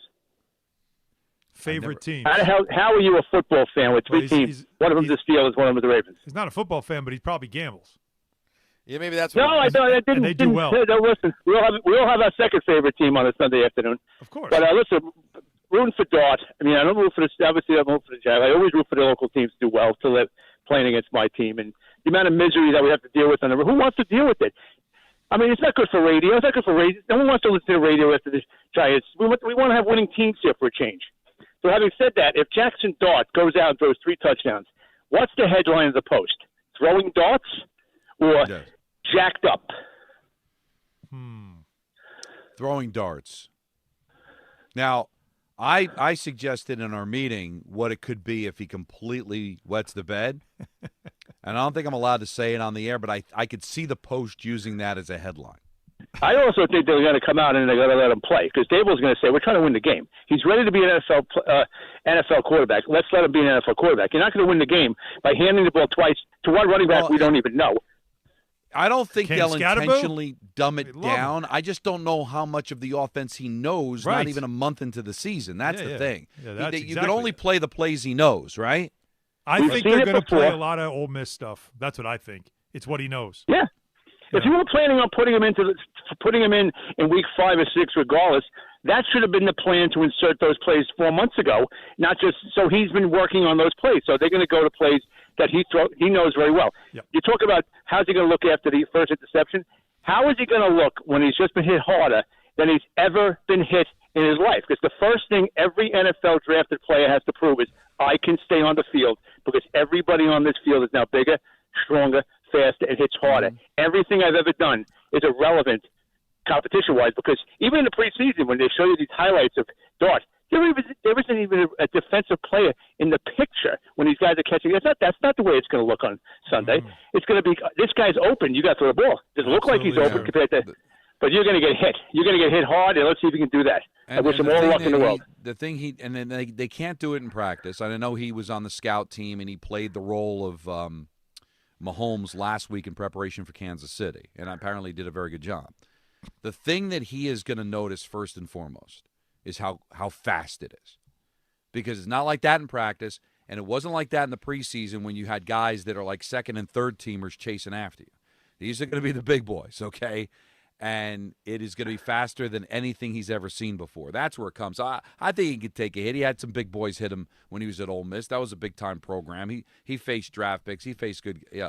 Well, that's the G League SEC, right? But the speed of it is going to be just, I think, incredibly overwhelming to him early on. That's what I've always heard from draft picks. Like, they just could not believe how fast it was compared to college and the preseason and practice. It's going to be fifth gear, and he's going to have to adjust to it real quick. Real quick. Picks coming up next. It's not going to be a very long segment because you already know my two. I'm just going to give you a quick, and of course we've got Peter's already got his 3-point play. You got your survivors too, right? You got to have survivor. Mm-hmm. I've been out since the glitch early. Oh, that's right. Don's there's no survivor. He called it the glitch. Well, that's what happened. I've been out since the glitch. They didn't fix Peter, the glitch. Peter, did you know he had the glitch? Oh, I heard about Don the glitch. had the glitch. I heard about the glitch. I'm sorry about that, Don. Don, Hahn, and Rosenberg on ESPN New York. Good Karma Brands is proud to be an equal opportunity employer, providing equal employment, development, and advancement opportunities to all teammates and applicants. To learn more about careers with us, please send an email to talentacquisition@goodkarmabrands.com. That's talentacquisition@goodkarmabrands.com.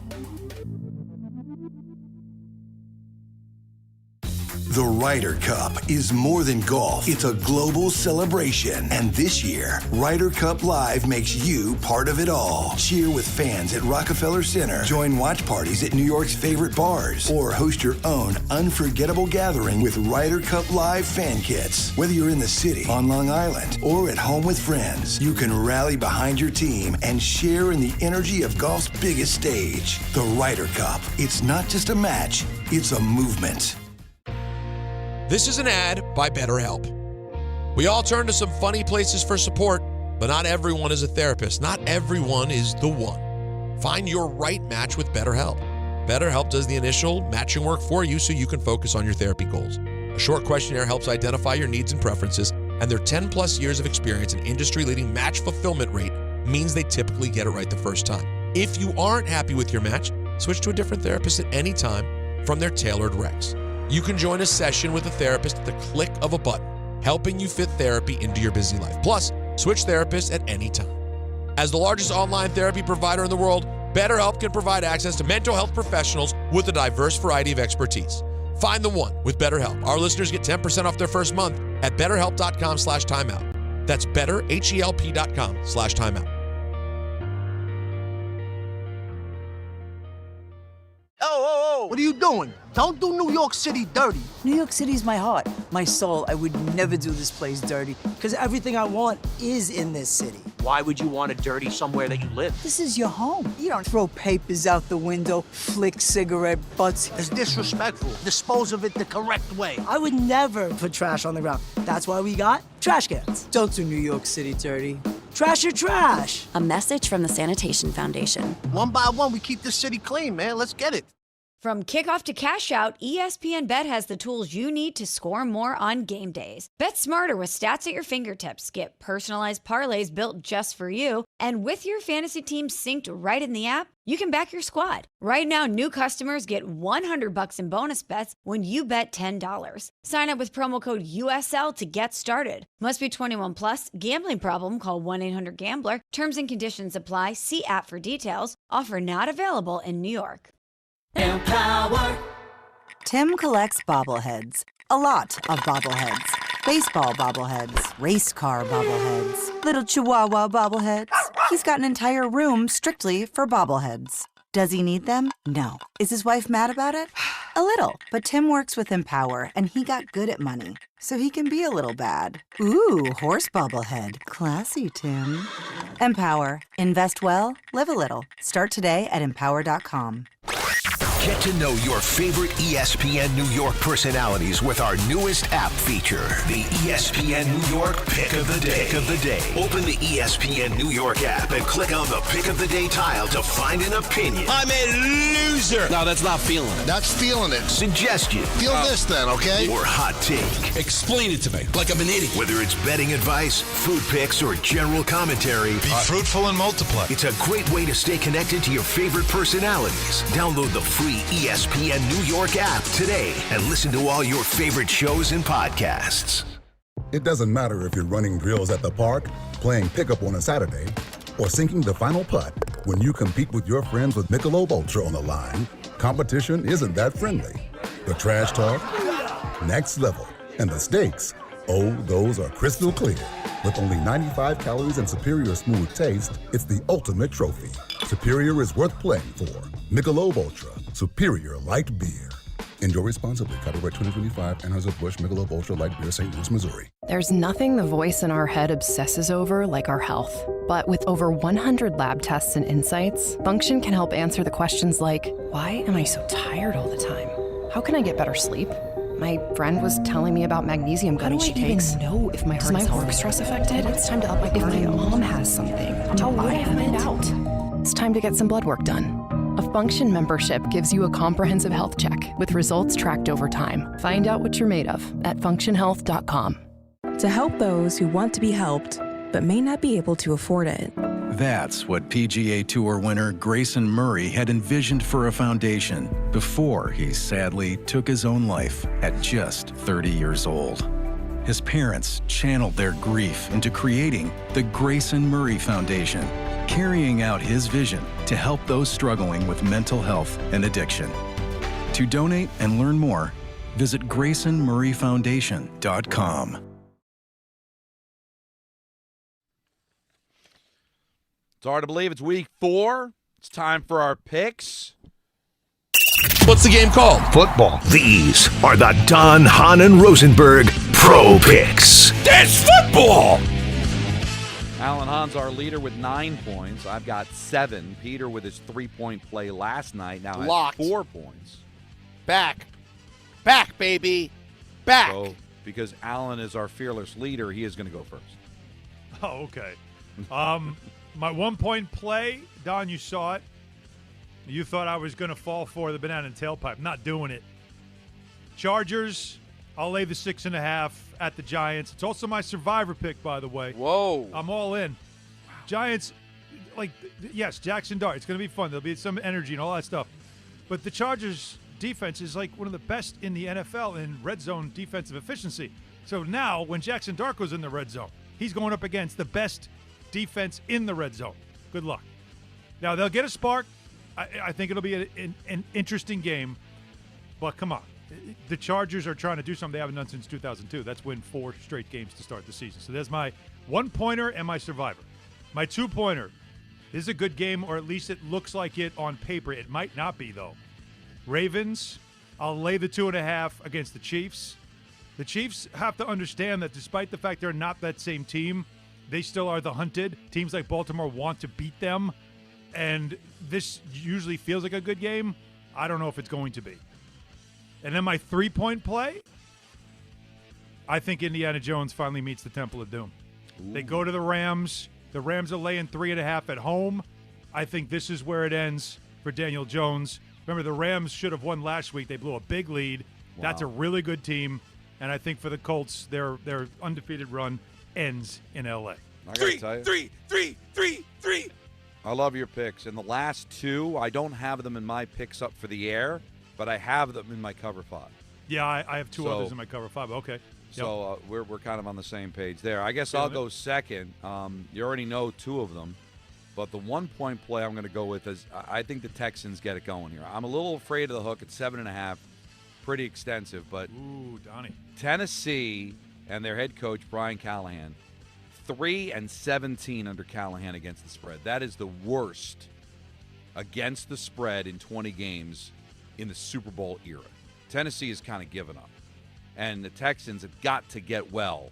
So even though the hook scares me a little bit, I think the Texans get well, cover the number at home against the Tennessee team that looks like they've already tapped out. I already told you about the Jets as my 2-point play. Now I'm going to just tell you why quickly. 2 of the 3 games they've played well. The Dolphins are a mess. I know they did a pretty decent job hanging with the Bills. So we still a ton of Jet fans in Miami.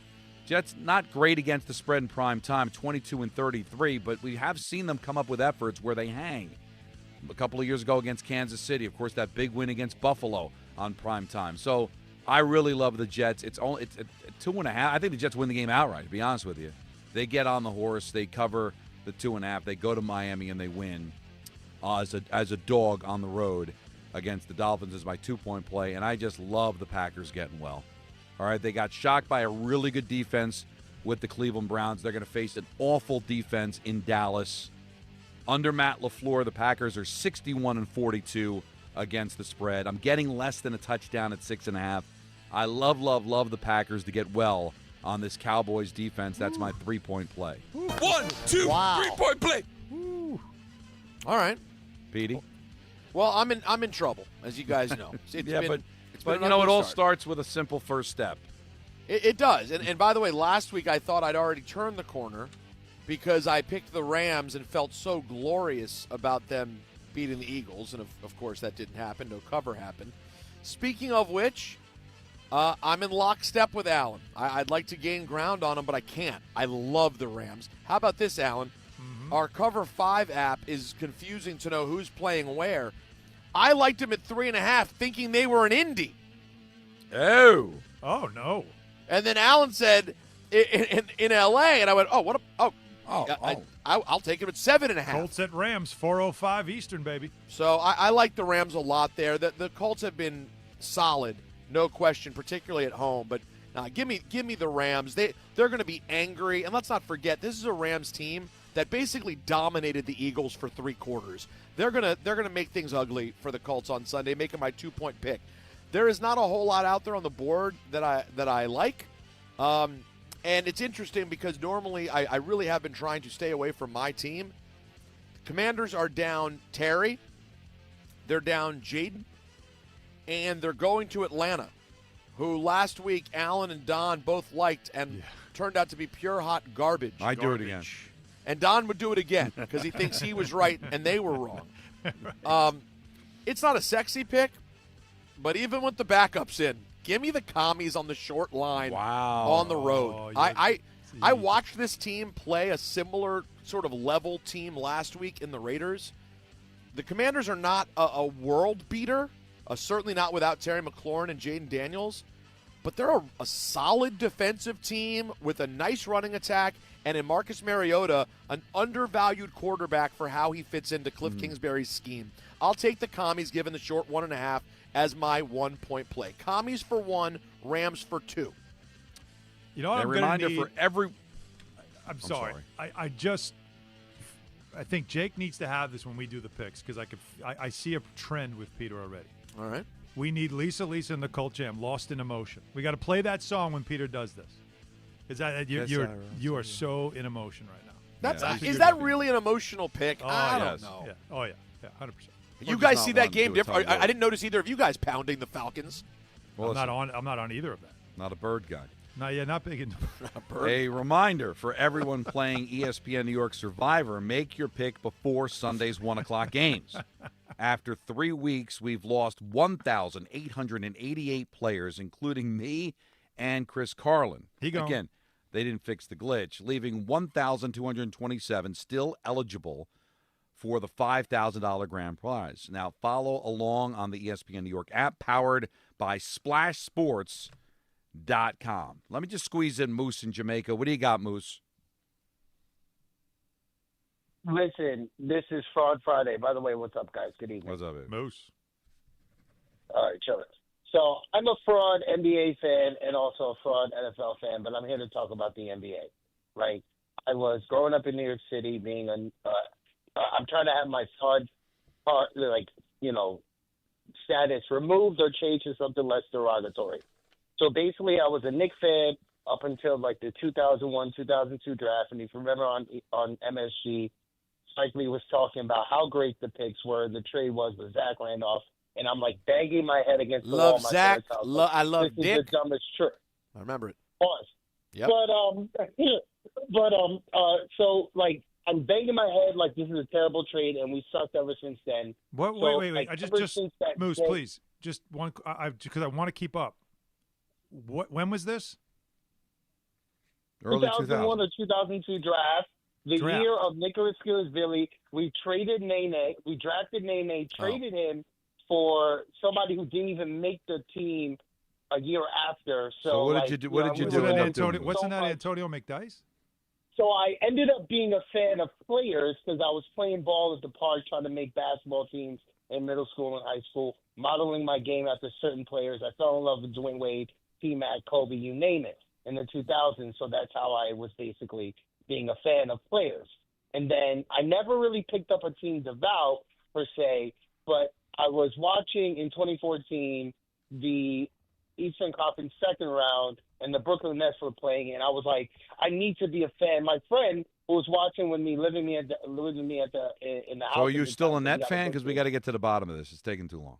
I'm still a Knicks fan, a Net fan, been watching since the losing, never left them, even was against the James Harden trade because I thought we were good enough to win without him, but you know what that turned into. I'm trying, I listen to the games if I can't watch them on the radio and stuff like that. So I'm trying to have it's been like 11 years of not rooting. I didn't want to go back to the Knicks because that's all right, Moose, thank you for the call. And the fraud status is me for taking it. There's a lot of reasons why people buy at Ramsey Mazda. It's their selection, it's their customer service, and it's their savings. Get 1.9% financing on a new Mazda 2025 CX-50 or lease for $249 for 33 months. Start shopping now at RamseyMazda.com. Choose wisely. Choose Ramsey Mazda. Call 833-853-2970 for lease details. VIN SN354688. MSRP $32,945. Zero security deposit. APR $17.48 per $1,000 finance. Ends 9/30/25. I am a fraud. ENN's coming up next on ESPN New York. Game time isn't just on the field. It's in your driveway, too. At Kia City of the Bronx, they're making plays with the full lineup of brand new Kias ready for you at 3505 Connor Street. Don't sit on the sidelines while your dream car drives by. Visit KiaCity.com or call 646-917-7955 and they'll get you behind the wheel of something fresh. Kia City of the Bronx. This is how the Bronx drives.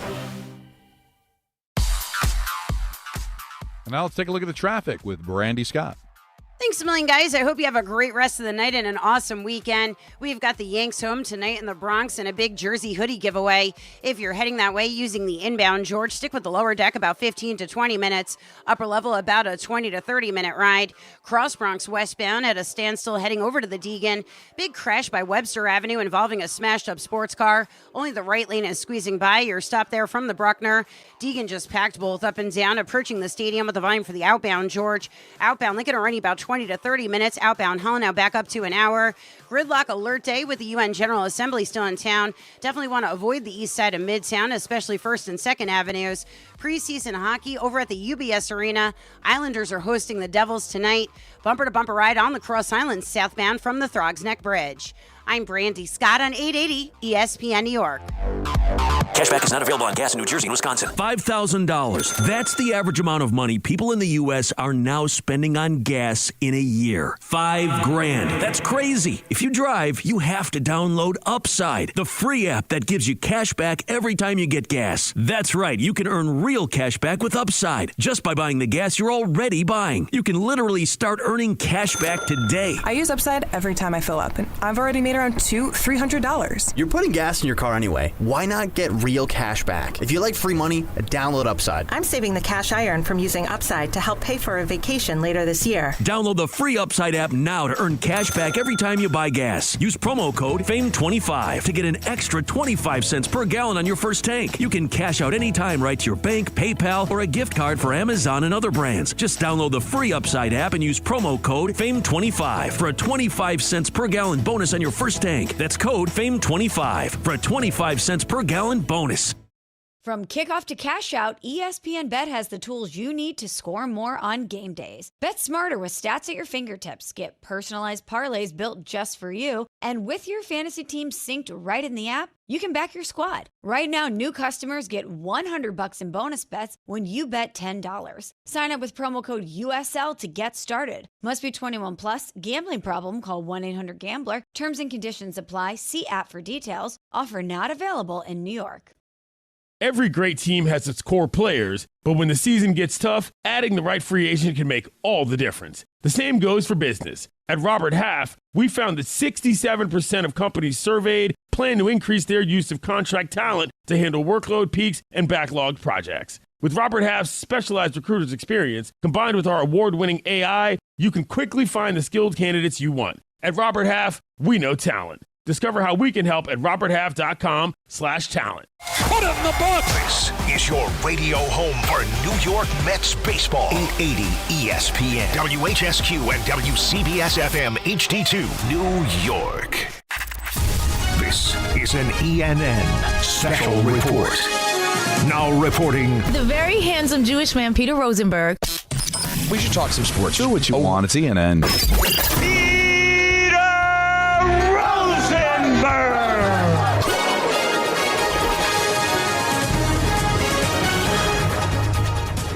Ladies and gentlemen, welcome to ENN.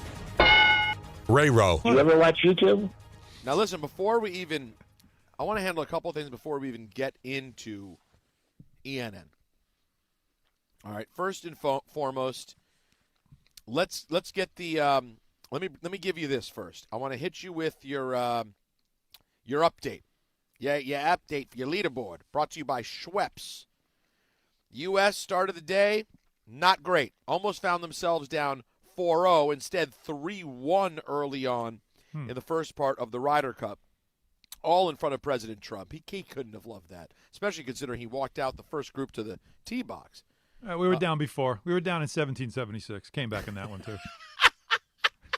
That's quite the comp. That's your leaderboard update presented by Schweppes. Schweppes offers a hole-in-one refreshment experience and is proud to sponsor PGA of America. Enhance your summer with Schweppes Seltzer or Schweppes Ginger Ale. Now, the other thing I want to get out of the way here, I just was struck with something I believe a stroke of genius. What's up? Now, Moose's call was so bad, so unbelievably awful, that I would like to crown it the worst call of all time. Now, all time. Well, but hear me out. We have to come up with a name for what it is to be the worst call of all time. If you are the worst call of all, moving forward, this is my thought. You guys tell me what you think.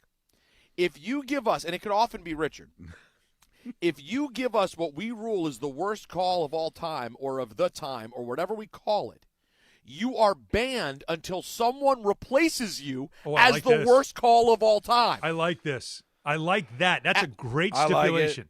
I just feel bad because we love Moose. I'm partially responsible for why that call was bad. I should have never taken it. Didn't Nas? So Nas was banned because that call 2 days ago about trade Garrett Cole. Unreal, how bad that was. And that now was really bad. So Nas is back. Nas would Moose now is be out. back, and Moose from Queens, who we love, would now have to wait and just hope we pick up a Richard call soon.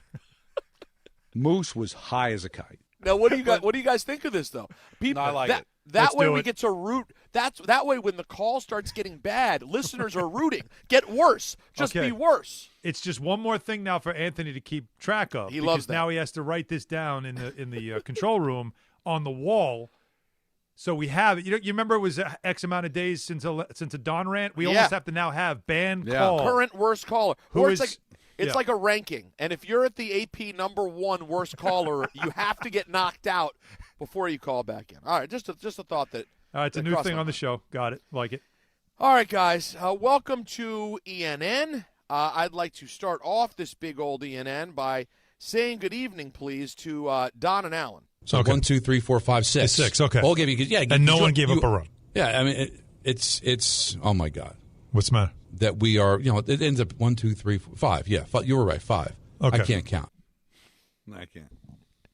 I hate math. And that's why I can't do math because I can't count. Hate math. Good evening to Don. They're not playing for him, Coach. We'll let them learn. Good evening to myself. Water scares me. And good evening to Lloyd and Harry again. Radio? Who needs a radio? Amen. And by the way, I think it's the motto of this radio station. God bless. And then good evening to Griffin. Huh. No, I forget it's gone. He's already on the Ambassador Johnson? Yeah, sure. No. I drive a Dodge Stratus! No, listen. Straw. I see a comment. What is? No, I'm serious. You are funny. He's the man of a team that could win a title this year, and he's whining. I don't get people. I love how angry Griffin gets about things that are just like not even his to be angry about. Like, why does Griffin get so upset about people being invested in Jackson Dart and thinking he's going to look like the preseason? He was so angered by this. Hey, listen. Whoop-de-doo! You can't choose what pisses you off. It just does. It finds you. Yeah. That's a great point, buddy. But he the does guy sound did not like fall out of a friggin'. He did not fall off a friggin' cliff and forgot how to hit a baseball. 3 times. Good. Doesn't it feel like though when he does go on a rant that he's got his fists balled up like when he's doing it? Oh yeah, like the meme.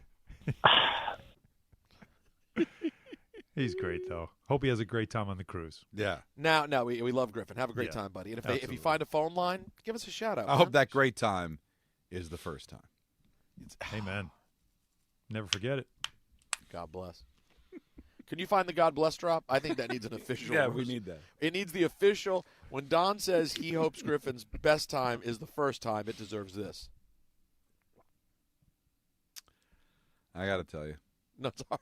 It's a hard one. It's a Friday. It's a hard one to find.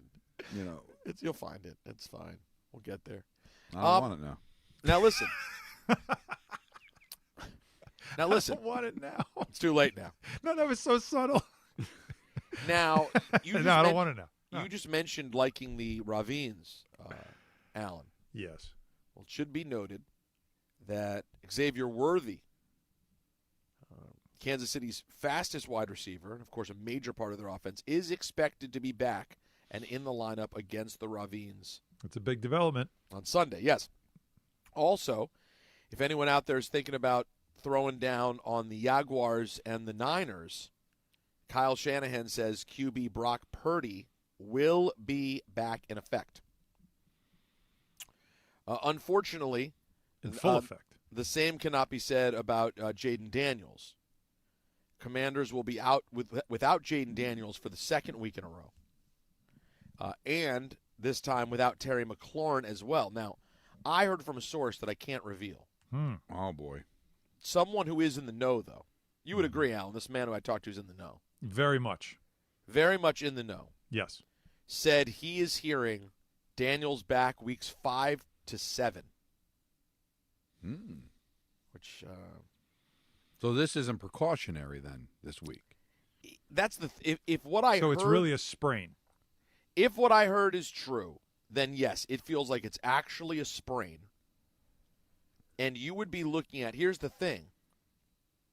The Commies have a pretty favorable schedule with the exception of the Chargers next week. You got to get by the Falcons, then you have the Chargers, but then they have Bears and Cowboys. I would love him to – listen, if you're worried about him, bring him back against the Cowboys. What could get you warmed up? Like playing the Michael-less Cowboys. But, yeah. With no secondary. Not Great an point. ideal situation, but no, but also though, it probably is a situation, Peter, that if we were in December and games mattered, I think he'd probably play. But this is one of those, put him in bubble wrap, get him right, so there's not that lingering knee issue throughout the season. well, as you pointed out, gotta be fine with it. As Alan points out, a sprain never goes away. It's a thing that can linger throughout a season. So if they're being hyper precautionary because they looked at the spot in the schedule and said, "Kid, we need you around after Thanksgiving. So we have a backup who's completely capable. Let's just give it a little bit of time and get you right." That is probably the smart football thing to do. Can't and that imagine Commies Minute was brought to you by Nobody Gives a Damn. Well, no, I'm just kidding. He's being. I'm half kidding. He's half kidding. I'm half kidding. Although it's the Daniels injuries up there among the top 2 or 3 talked about injuries. And I'm in the sure league. there's some people that might have him in fantasy. So yeah, no, He's a factor, I think. Yeah, he's a maybe factor. now the Giants have a chance in the division. Oh, look at you, patting him on the head. What year is this? Oh no, it was sarcastic. I was slapping them in the back. It wasn't a pat on the head. That would have been if I meant it. It was more a smack on the back of the head, like just kidding, idiots. All right, let's talk more about the foosball. That should play well too. And locally. The Jets have the Dolphins on Monday night. We're going to do a couch cast, guys. We are. We're all going to be together. You can watch it on the ESPN New York YouTube channel. It's going to be a great time. Now, a few things about the Dolphins. First of all, let's hear from Cam Newton and his hat. A bit critical of Dolphins quarterback Tua Tagovailoa. I'm disappointed. As I'm watching this game, there were signs of, he was in the rhythm. But this is the frustrating reality that we are faced with, not just as fans, but as people who observe this game. Tua Tagovailoa is making more than Patrick Mahomes, Justin Herbert, Lamar Jackson, Jalen Hurts, Baker Mayfield, Matthew Stafford, Jaden Daniels. Am I pocket watching? No. I'm putting things into perspective here. What Biggie say? More money, more problems. Well, in this case, it should be more money, more expectations. Tua Tagovailoa responded to Cam in his hat. Anybody can play quarterback in this league then. I want to see anybody on the streets come and play quarterback. I mean, Cam's doing his thing for sure, but I think it's easier to be able to hold a clicker and talk about it that way or talk about what someone else is doing wrong when you're not going out and having to do the same as them, right? So I think it's easy to do that. I think anybody can do that. I don't think anybody can play quarterback. No, it's not the guy to do that to. No, he did play quarterback. Yeah, he won play MVP in the Super Bowl. And he played in the Super dragged Bowl, the franchise to a Super Bowl. Like that's not the guy. But like if this was like the non-athlete like myself, saying still this would be weak on first but take, it would still be weak. I can understand why he tried to say that, but it's Cam. Like as much as we say what we say about Cam Newton, because Cam Newton at times can be that Newton guy. in 2015. If Tua Tagovailoa ever plays a season like Cam Newton played in 2015. I don't think he has dreams about playing quarterback the way Cam Newton did that year. And by the way, I love to hate on Cam Newton. He drives me nuts. Oh no, he's the man with the hat. But of the people that you probably shouldn't clap back on, that's probably one. Now this could be me. Go ahead. But I honestly did not know that stat that Cam threw out about that the players he's higher paid than.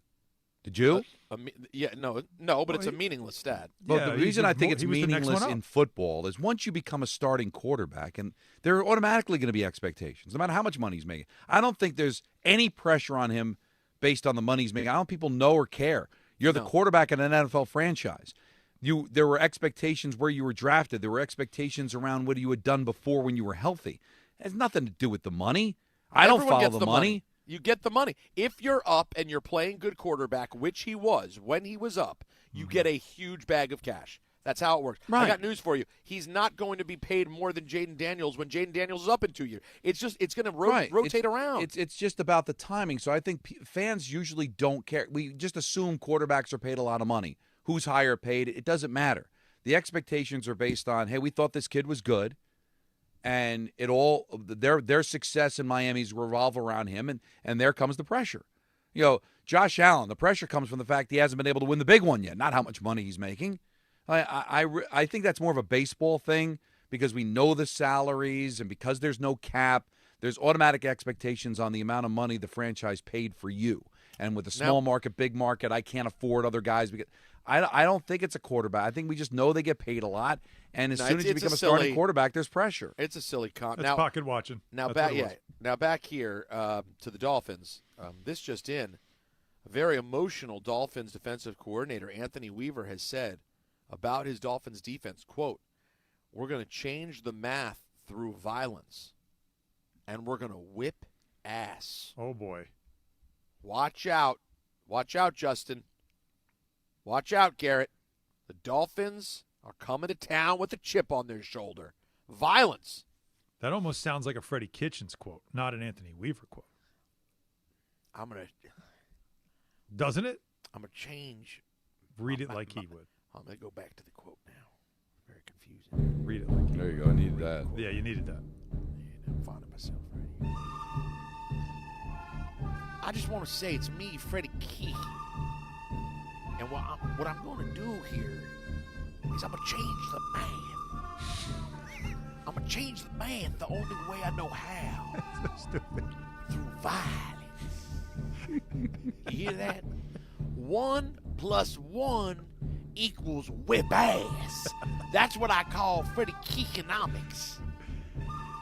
You got to say, hand me that can opener. Now hand me that. We're about to open this. No. Hand me 2 things. I'm talking math. Pass me that TI-82 calculator and give me that can opener, because it's whoop ass.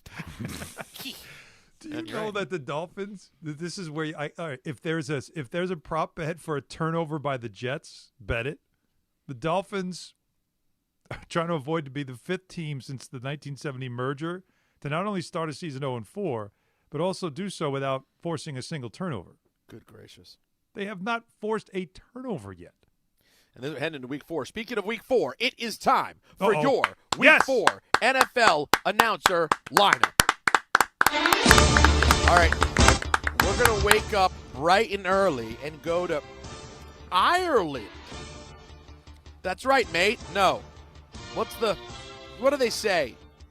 The Irish, Isn't it funny I can do a bad English accent, but the second it changes to Irish, oh, no, there it is. You just got to find it and start to say it like that.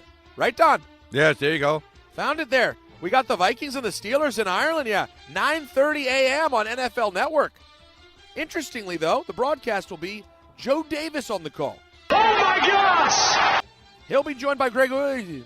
James Harrison one time in the middle of the game hit me so fade it hard out. I'm so under sick of the this throat. clip from all- we got to get a different one. Shut up. I can't take him anymore. I hate you. I want Stifler quotes from the Just give American me Stifler. Pie movies. You know what, Don? There It's you great. Give me Perfect. Stifler. Perfect. Pam Oliver, the legend. Hey, now. And Jamie Erdahl. Erdahl! That's right, Erdahl. See how much it's not Erdahl, it's Erdahl. But you know how great it is when you get something new? Oh, it's going to feel great. I love it. That felt good. It's not Erdahl, it's Erdahl. Let's go to Atlanta. I'm aggressive by nature.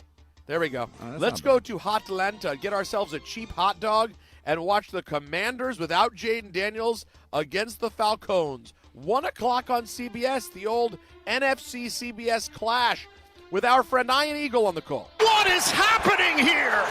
He'll be joined by Jonathan Joseph Watt. That was like a WWE heel turn.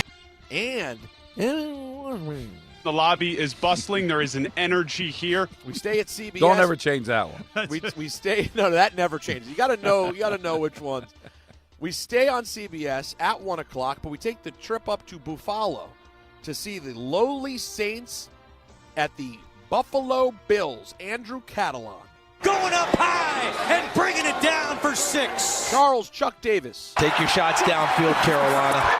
Jason, don't you dare confuse me with Devin McCourty. It's okay, Rondé. And A.J. Ross. Texans running back Joe Mixon. Dapping it up.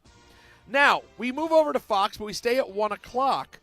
This is kind of an interesting matchup. The horrifying offense of the Browns with that fierce defense going into Detroit to take on the Lions. 9.5-point favorites are the Lions. Kenny Albert on the call.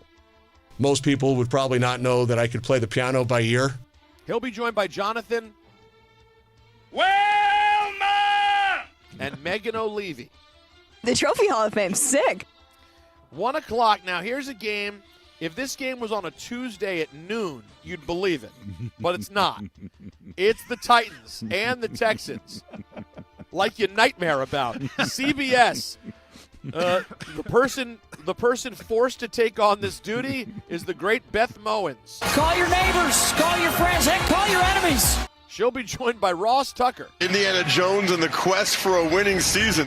And Amanda Bailones. Favorite color, favorite city. Bailones. 1 o'clock.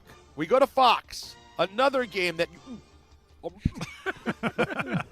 you might throw up in your mouth.